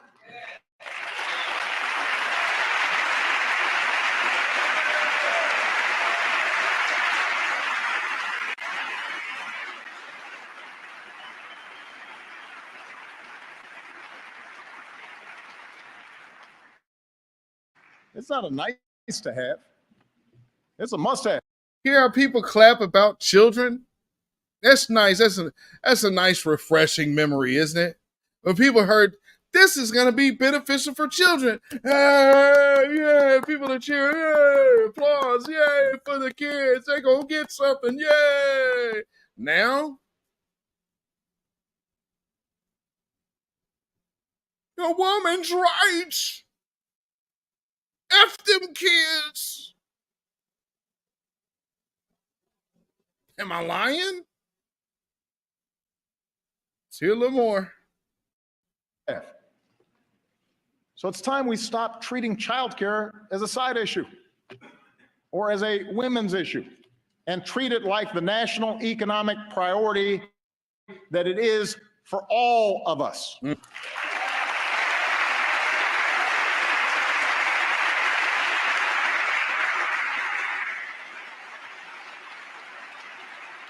And that's why my plan will make quality childcare more available and more affordable for every middle class and low income family with young children in America by creating more slots and a new tax of $1,000 per child per year.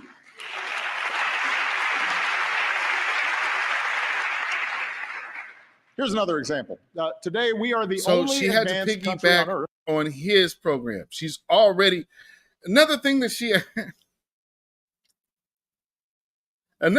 guys might not have caught that she did. You remember Trump's opportunity zones? Well, she wants to have and make the nation like an opportunity zone. It's like fighting him again. Maybe an original policy that's not Trump's or Obama's would be cool. Where do you stand? All we're hearing is things that have already been done. And so far, 2 of them have been done by your opponent. Kind of odd that you're running on things that your opponent actually did. It's weird. Oh, man, there's that word again. That's weird, man. Oh, boy. It's horrible. That doesn't guarantee paid sick leave or paid maternity leave to our workers. 43 million workers have no paid sick leave. 43 million. Damn. And he changed our... And that forces too many parents to make the gut-wrenching... So I'll be taking new action to help states adopt paid leave laws of their own. And since paid sick leave won where it was on the ballot last November, let's put it to a vote right here in Washington. Send me a bill that gives every worker in America the opportunity to earn 7 days of paid sick leave. That's the right thing to do.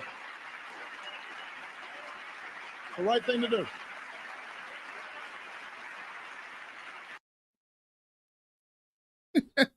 Some of us ain't clapping in the front. Because they don't like the people neither. But see, they're talking heavy about the middle class, the middle class, the middle class. Why now is the middle class still feeling all the squeeze? And just also notice in 2008, or the other video I played, he's saying we're coming off of a great economic crisis, one of the biggest economic crises we've had. And now here we have, again, post-pandemic, one of the biggest financial crises we've had.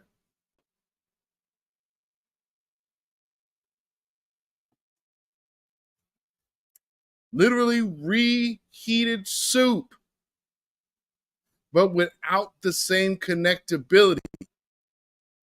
Because here's something that Barack Obama can have. Can he also shares with Black America, Black children. That's a huge plus.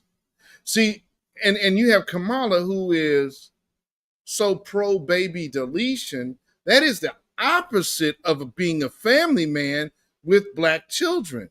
She, childless, gets with man with 2 white children. No connectability here. And then on top of that, she won't connect to the Barack Obama mama or grandmama and grandpapa crowd neither. The fact that y'all even think that this is a good candidate, she's no Barack Obama. Listen to what Barack Obama is saying. He's commanding the crowd, not being hidden. Going to all of these different places, he's taking questions from the crowd at events.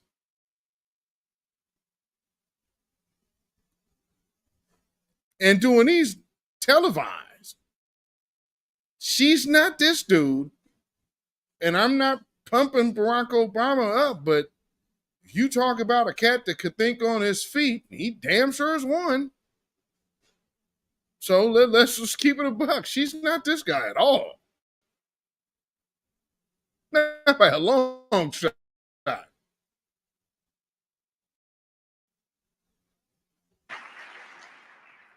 Of course, nothing helps families make ends meet like higher wages. That's why this Congress still needs to pass a law that makes sure a woman is paid the same as a man for doing the same work.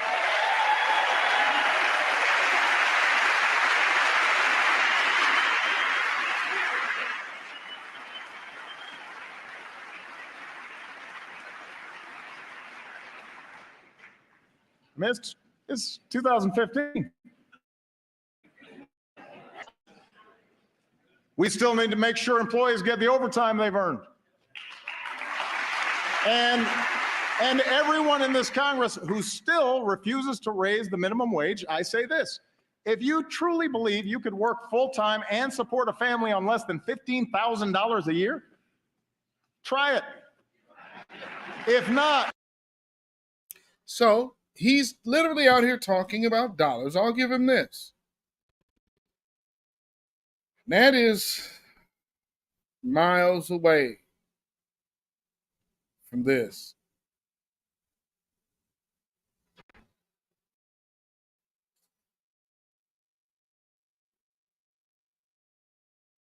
Know that prices went up during the pandemic when the supply chains shut down and failed. But our supply chains have now improved,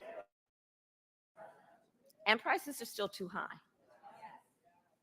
A loaf of bread costs 50% more today than it did before the pandemic. Ground beef is up almost 50%. Many of the big food companies are seeing their highest profits in 2 decades. And while many grocery chains pass along these savings, others still aren't. Look, I know most businesses are creating jobs, contributing to our economy, and playing by the rules. But some are not. And that's just not right. And we need to take action when that is the case.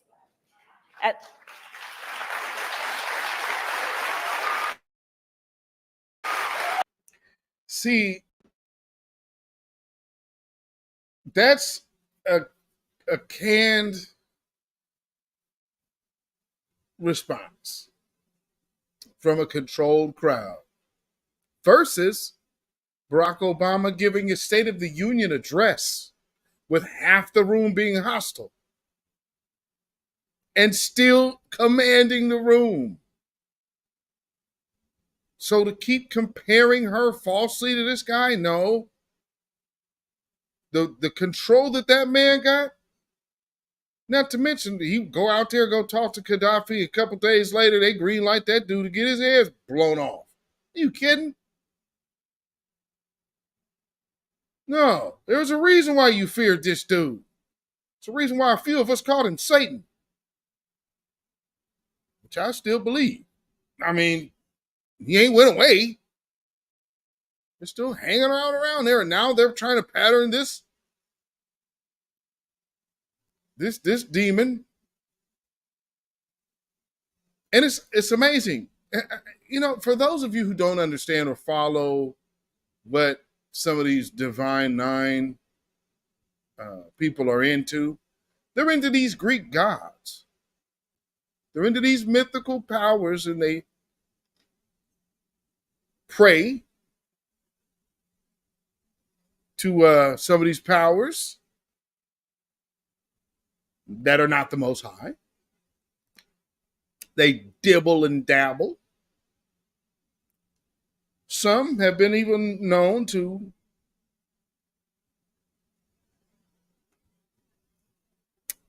try and carry out certain rituals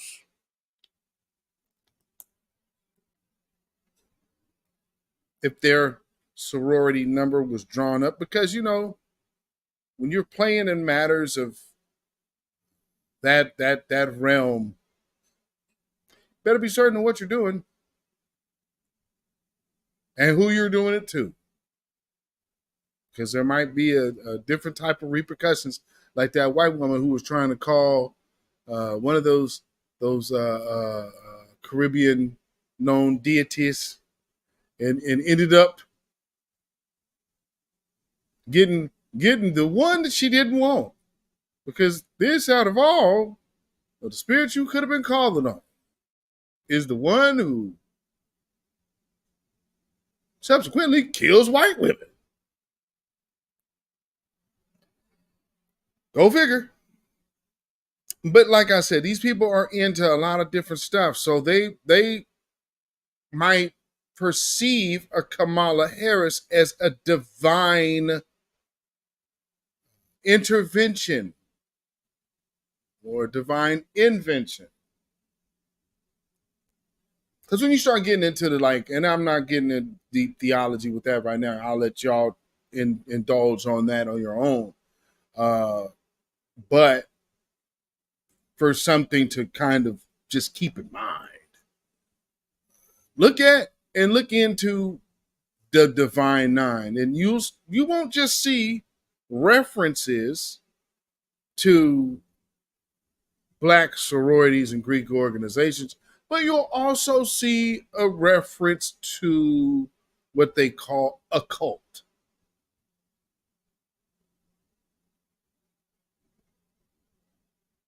It's kind of odd that, you know, Divine Nine is the Divine Nine there, Divine Nine there.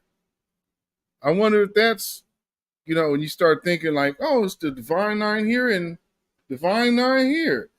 Maybe I'm just speculating. I don't know. What do I know? Don't listen to me. I ain't trying to teach you nothing. Just like this woman said, she ain't giving Black folks nothing.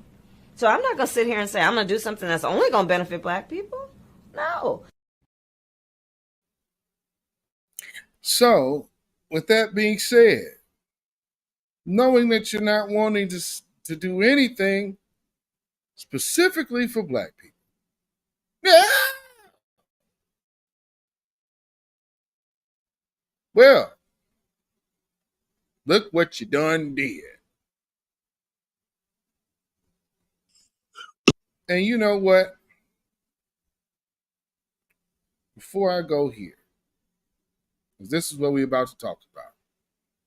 This is about the last thing I need to speak on this evening, because we got to talk about this for a little hot second. But with that being said, for those of all of you who are new, and thank you for tuning in, and thank you for being here on this Good Friday evening. You could have been anywhere else, but thank you for tuning in right here to the beatzillapdx official show. This is the weekly wrap-up.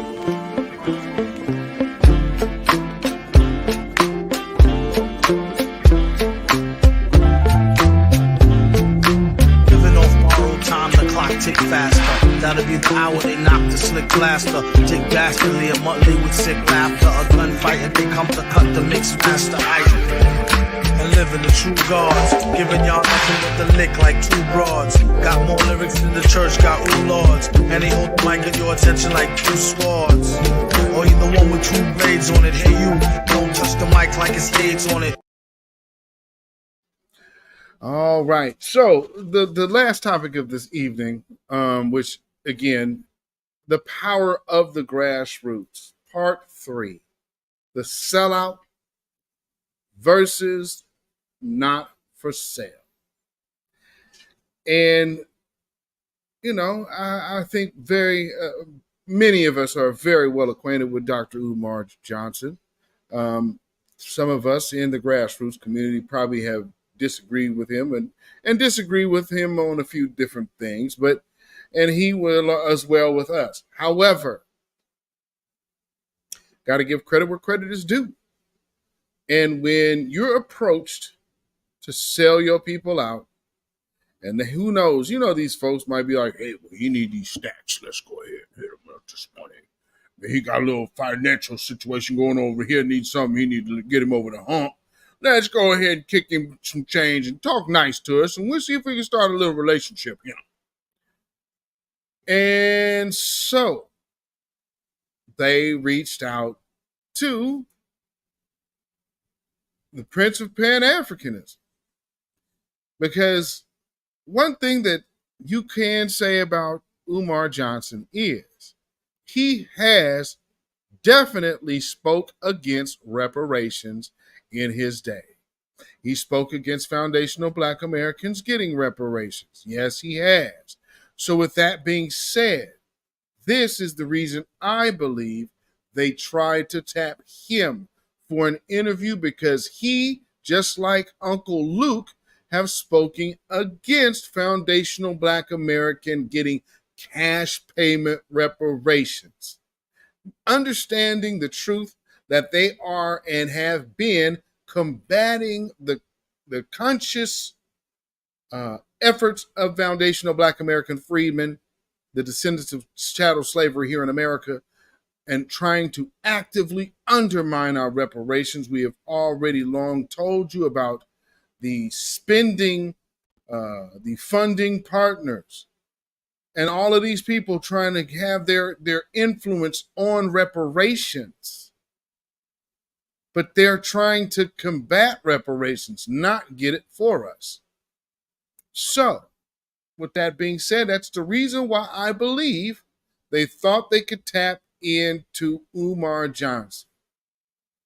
But Umar Johnson gave them a very, very much rude awakening. Black vote ain't for sale no more.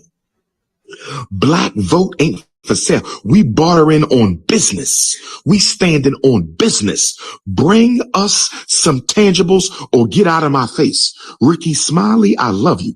But crying on the radio for Kamala Harris, my brother, that's an all-time low. Don't do that again, Ricky Smiley. Don't you get on your radio show and cry for Kamala. Don't you do that, my brother. If you want to cry for Kabama Harris, if you want to cry for Kabama Harris, you do that in the privacy of your house. But if we're going to be honest, Steve Harvey and Ricky Smiley, and I love you both, no hate to my big brothers, but if we're going to be honest, Ricky Smiley and Steve Harvey, y'all only carried on because y'all got paid to carry on. Can we please be honest? Can we see? I want y'all to understand, overstand, and understand what King Kong is talking about. Y'all carried on because y'all got paid to carry on. Kamala Harris and the Democratic plantation is paying you celebrities, paying you to shame Black people into voting. Y'all know we're not going to get nothing out of that vote. Y'all know we're not going to get nothing out of that vote. Y'all know we're not going to get nothing out of the vote, but they being paid, y'all being bought. They offer me $10K for an interview with Kamala Harris. I don't want your money, but we can definitely do the interview. They offer me $10K for an interview with Kamala Harris. Yes, we can do the interview. Keep your damn money. King Kong consciousness ain't for sale. I'm one of the real ones. Silverback Garvey Gorilla. I'm one of the real ones. Silverback Garvey Gorilla. Don't come to me with no propositions for money. I don't live for no money. I'm not one of these goofy ass rappers whose whole life is nothing but what you can buy and own. You dealing with real African DNA. This is real ancestral energy over here. I'm not no Ricky Smiley and Steve Harvey. You don't drop no check off and say, get the Negroes to the plantation on November the 4th. You don't drop no check off and say, get the Negroes to the plantation.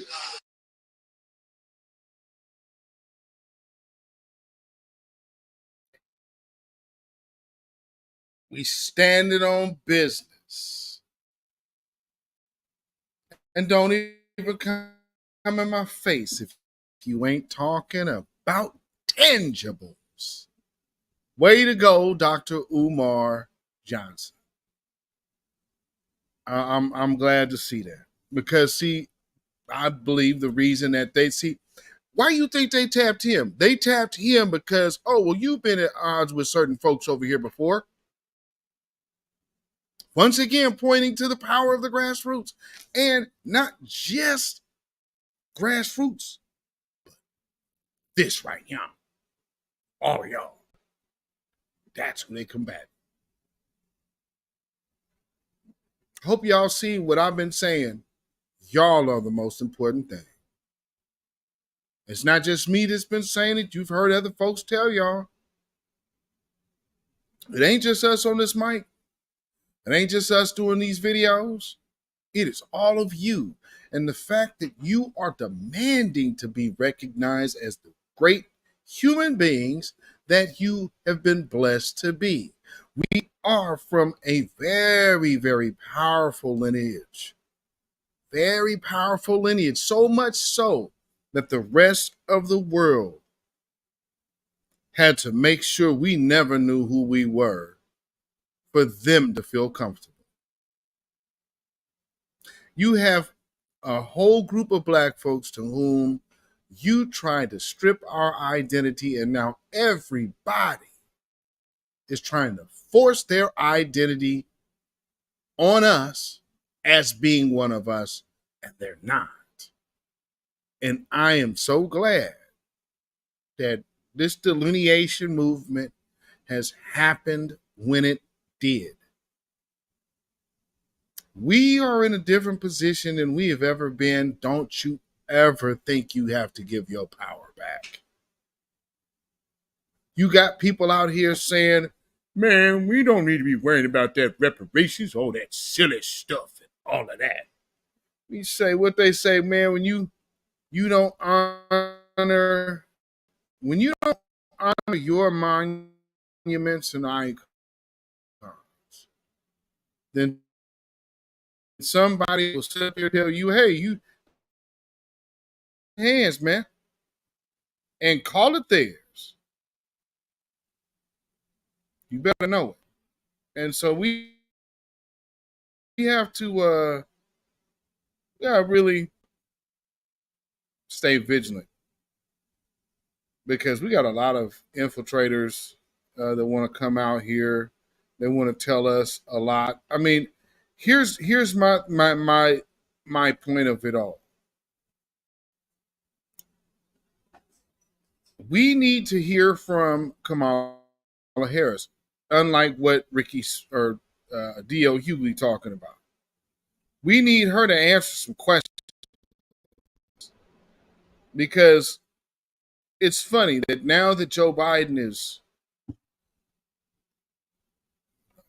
officially out of the mix, it's amazing to me that, you know, all of this incoherent stuff, and, you know, here he is now just sitting out there and chilling on the beach, and, you know, I guess this is what elderly folks do in retirement.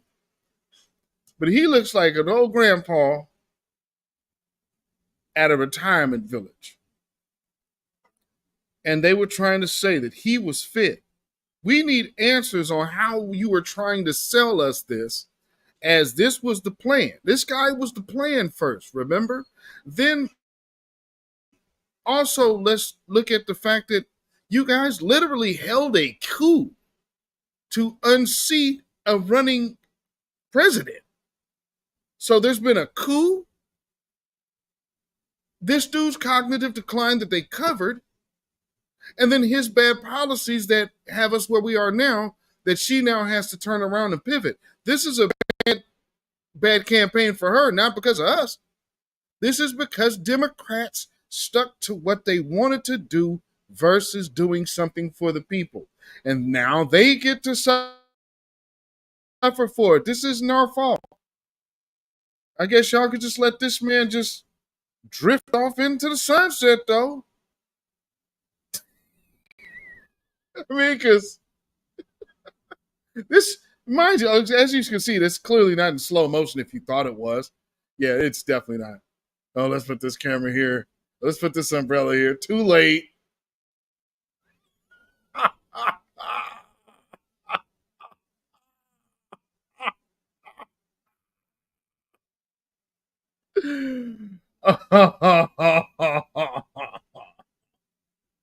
Shady Pines awaits, Joe Biden. Shady Pines is awaiting you, man. Why they have to put the thing there? And then he walks off to cover him up. And you dog, all right, we got questions. You trying to sell us a bill of goods, and it's no good. No bueno. No sale. And so with all of these individuals coming out to woodwork to try to sell us, we've already known that they've been paid off. Some people have now, they've even had the piece on CBS talking about it.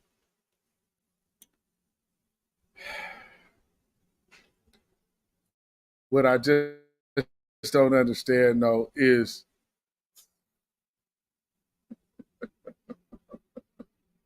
the whole Aries Spears part. Like, Aries Spears, oh man, they come out here, let me say something. Dude, like I said, I'm sorry. I cannot take you serious when this is you. Like, dude, you calling it funny, it's a joke. I'm sorry, bro. No. Nah, man. If that, yeah, it's comedy, man. Okay. How many nights have you drank yourself to sleep from doing that weird skit?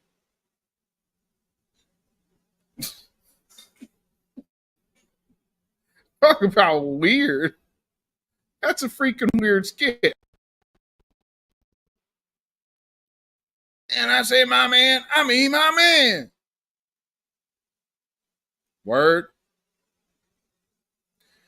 And so, also understanding the importance of not just G-checking and checking all of these bootlicking shills, but also making sure we gatekeep our culture. And ladies, there's going to be some extra vigilance required out of y'all here, especially coming up in this next couple months here. Because as I showed y'all on the last broadcast, when we're talking about Kamala Harris doing, and they essence put her on the cover and then just put their interview from last month in the print, or June or somewhere when it was, I believe it was June. But did y'all realize who the one of the editors of Essence is? This is the woman who put her on the cover. This cultural artifact we call Essence doesn't belong to any one person. It belongs to our Black community. It is what has told us what we have the right to exist in for over 5 decades, right? In this particular moment for Essence, what we are doing is owning what Essence did for Black women in the 50 years before now. And that is all of the work Essence did to tell the stories of Black women doing great things now has Black women as the CEOs of home, culture, and community. They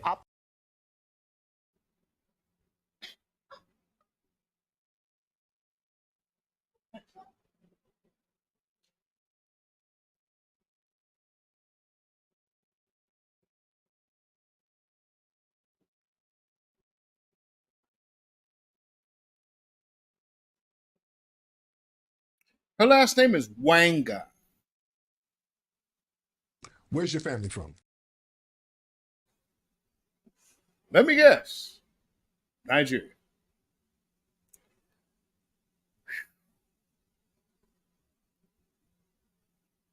So I will end this broadcast as I began this broadcast. And we need to hear it. Good evening, Dr. Clark. I really would like you to tell me what's the best way to handle an African American that gets in the way of the liberation of African Americans.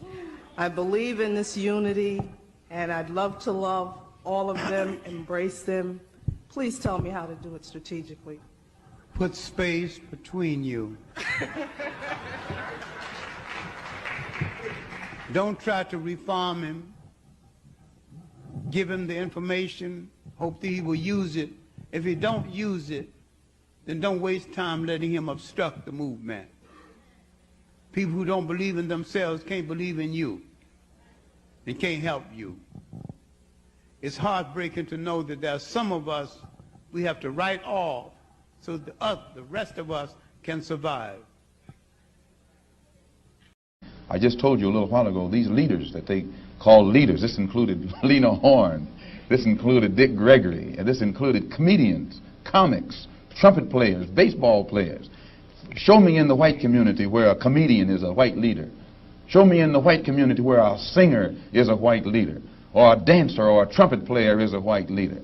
These aren't leaders.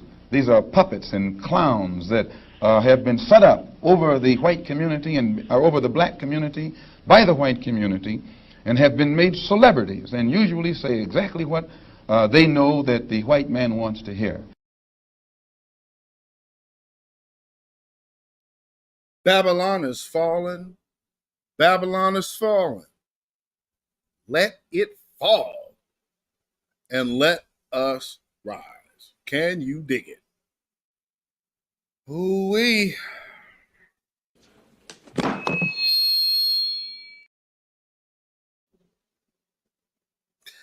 Ladies and gentlemen, this again has been The Power of the Grassroots, Part 3. I hope you enjoyed it. I'm definitely enjoying it. There's more. Not all will be the long broadcast. Some will be shorter. I just figured with what I wanted to talk about on this particular situation, I could do it on this one. So the last two have been fairly long, but you might still see a shorter, like 20-minute video, because there is another one I want to do that I haven't even got a chance to get to yet. But so with that being said, family, hats off to you and applause to all of you, because I wanted to do this broadcast tonight just to show y'all how much influence you do really have. So yes, our votes matter, but our voice matters all the much more, because that then dictates more votes, and we represent a new day of politics and policy, and most definitely a new day of strong Black empowerment. Not putting our issues on the black brother, because you ain't never going to get off up in there if you saying white. Put them fools to the side, set them out like my brother Black Alpha says, set them out like it's trash day. Just get a can of In Be Gone. Because at the end of the day, some of them is just this. Buck dancing, shuffling, scratching, bootlicking, bamboozling, Uncle Tom Negro. And in the words of Dr.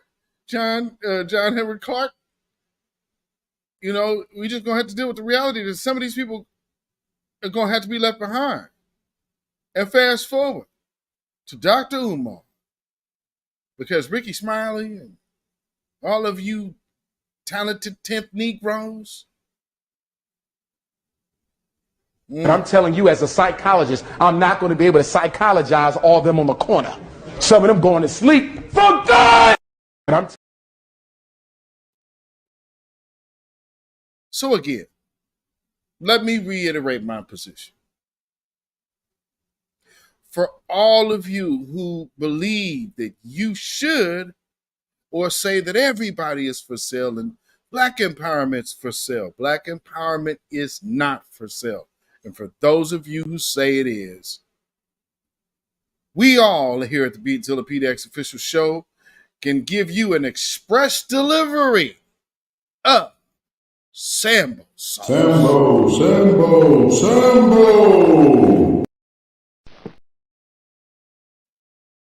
Because we here at the Black Grassroots, we understand that our vote is power. We understand our voice is power.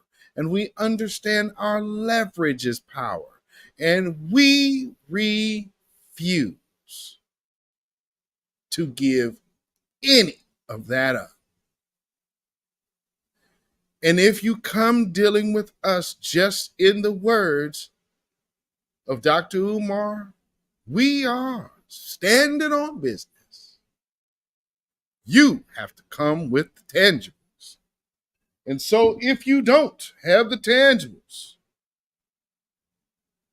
and think that we should still listen to you, and we should listen to the Steve Harveys and the Ricky Smell, yeah, that's just trash. That's just garbage. Man, I just wish y'all would go to give the same energy to Trump. Trump ain't posing himself off as a black man knowing he not. Trump ain't sitting over here being something else and then today I'm this. Also with Trump only said at that, I thought you was Indian and you guys should be insulted. And those of us are. And so for those idiots who think they speak for us, they don't. And for those who think that our voice will be overshadowed by a bunch of tap dancing, Sambo, bootlicking, shield-loving coons, I speak for myself. Beatzilla PDX Official. The Beatzilla PDX Official Show. Those of you in the chat. All of the grassroots. And the voices of new black media. I'm pretty sure that I am safe to speak for all the parties involved when we proudly dedicate this song to you. Get up off of that cocaine and get up off of that crack. Get yourself together and get your mind back.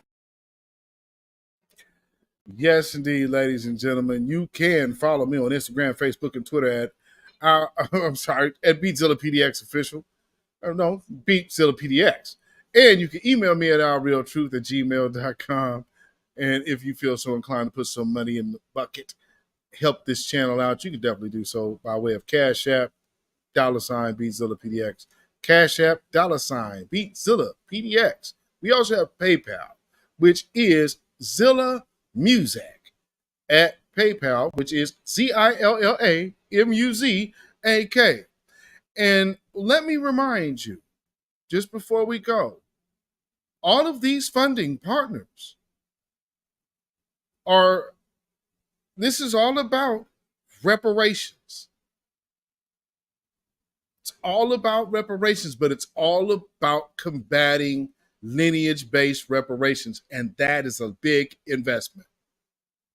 Big investment. So understand all of these things that we're seeing out here, it all goes back down to reparations. All of it. So I hope y'all understand there's a reason why we say what we do around here. Hashtag hands off our reparations. You have no rights here. We're not under the empire. Hashtag vote no to benign neglect. And if you ain't got no tangibles, it might very well be the couch. Because at the end of the day, Ukraine is not our responsibility. And for a special PSA, stay off that narcotic. Ladies and gentlemen, y'all keep y'all 3 smooth stones at the ready. And keep that slingshot nearby. Keep those notifications on as well, because, you never know when something might drop. And I might have time to get something out to y'all on a humbug. You never know what's going on. So make sure you hit your notification bell. Hit that word all, ladies and gentlemen. And with that being said, stay black, stay vigilant, stay alive. Black first, black first, black first. Shalom, y'all. Y'all have a blessed weekend. When you know who Satan is, yes, sir, you don't have to kill him. No. The stone of truth. Yes. See, that's what you throw. Yes, right. Allah says, had we wished to take a pastime from before, surely we would have done it. Nay, we cast truth at falsehood till we knock out its brains. Every one of you that knows the truth, stand up and tell it from the mountaintop. Black people can't take it no more. So wherever you are on the job, in the factory, I don't care where you are. If you know the truth, stand up on the truth and tell Satan, who the hell are you to try and pick my friends? Farrakhan is God's man, and you are from the enemy of God. So to hell with you. Stand up on it like a man.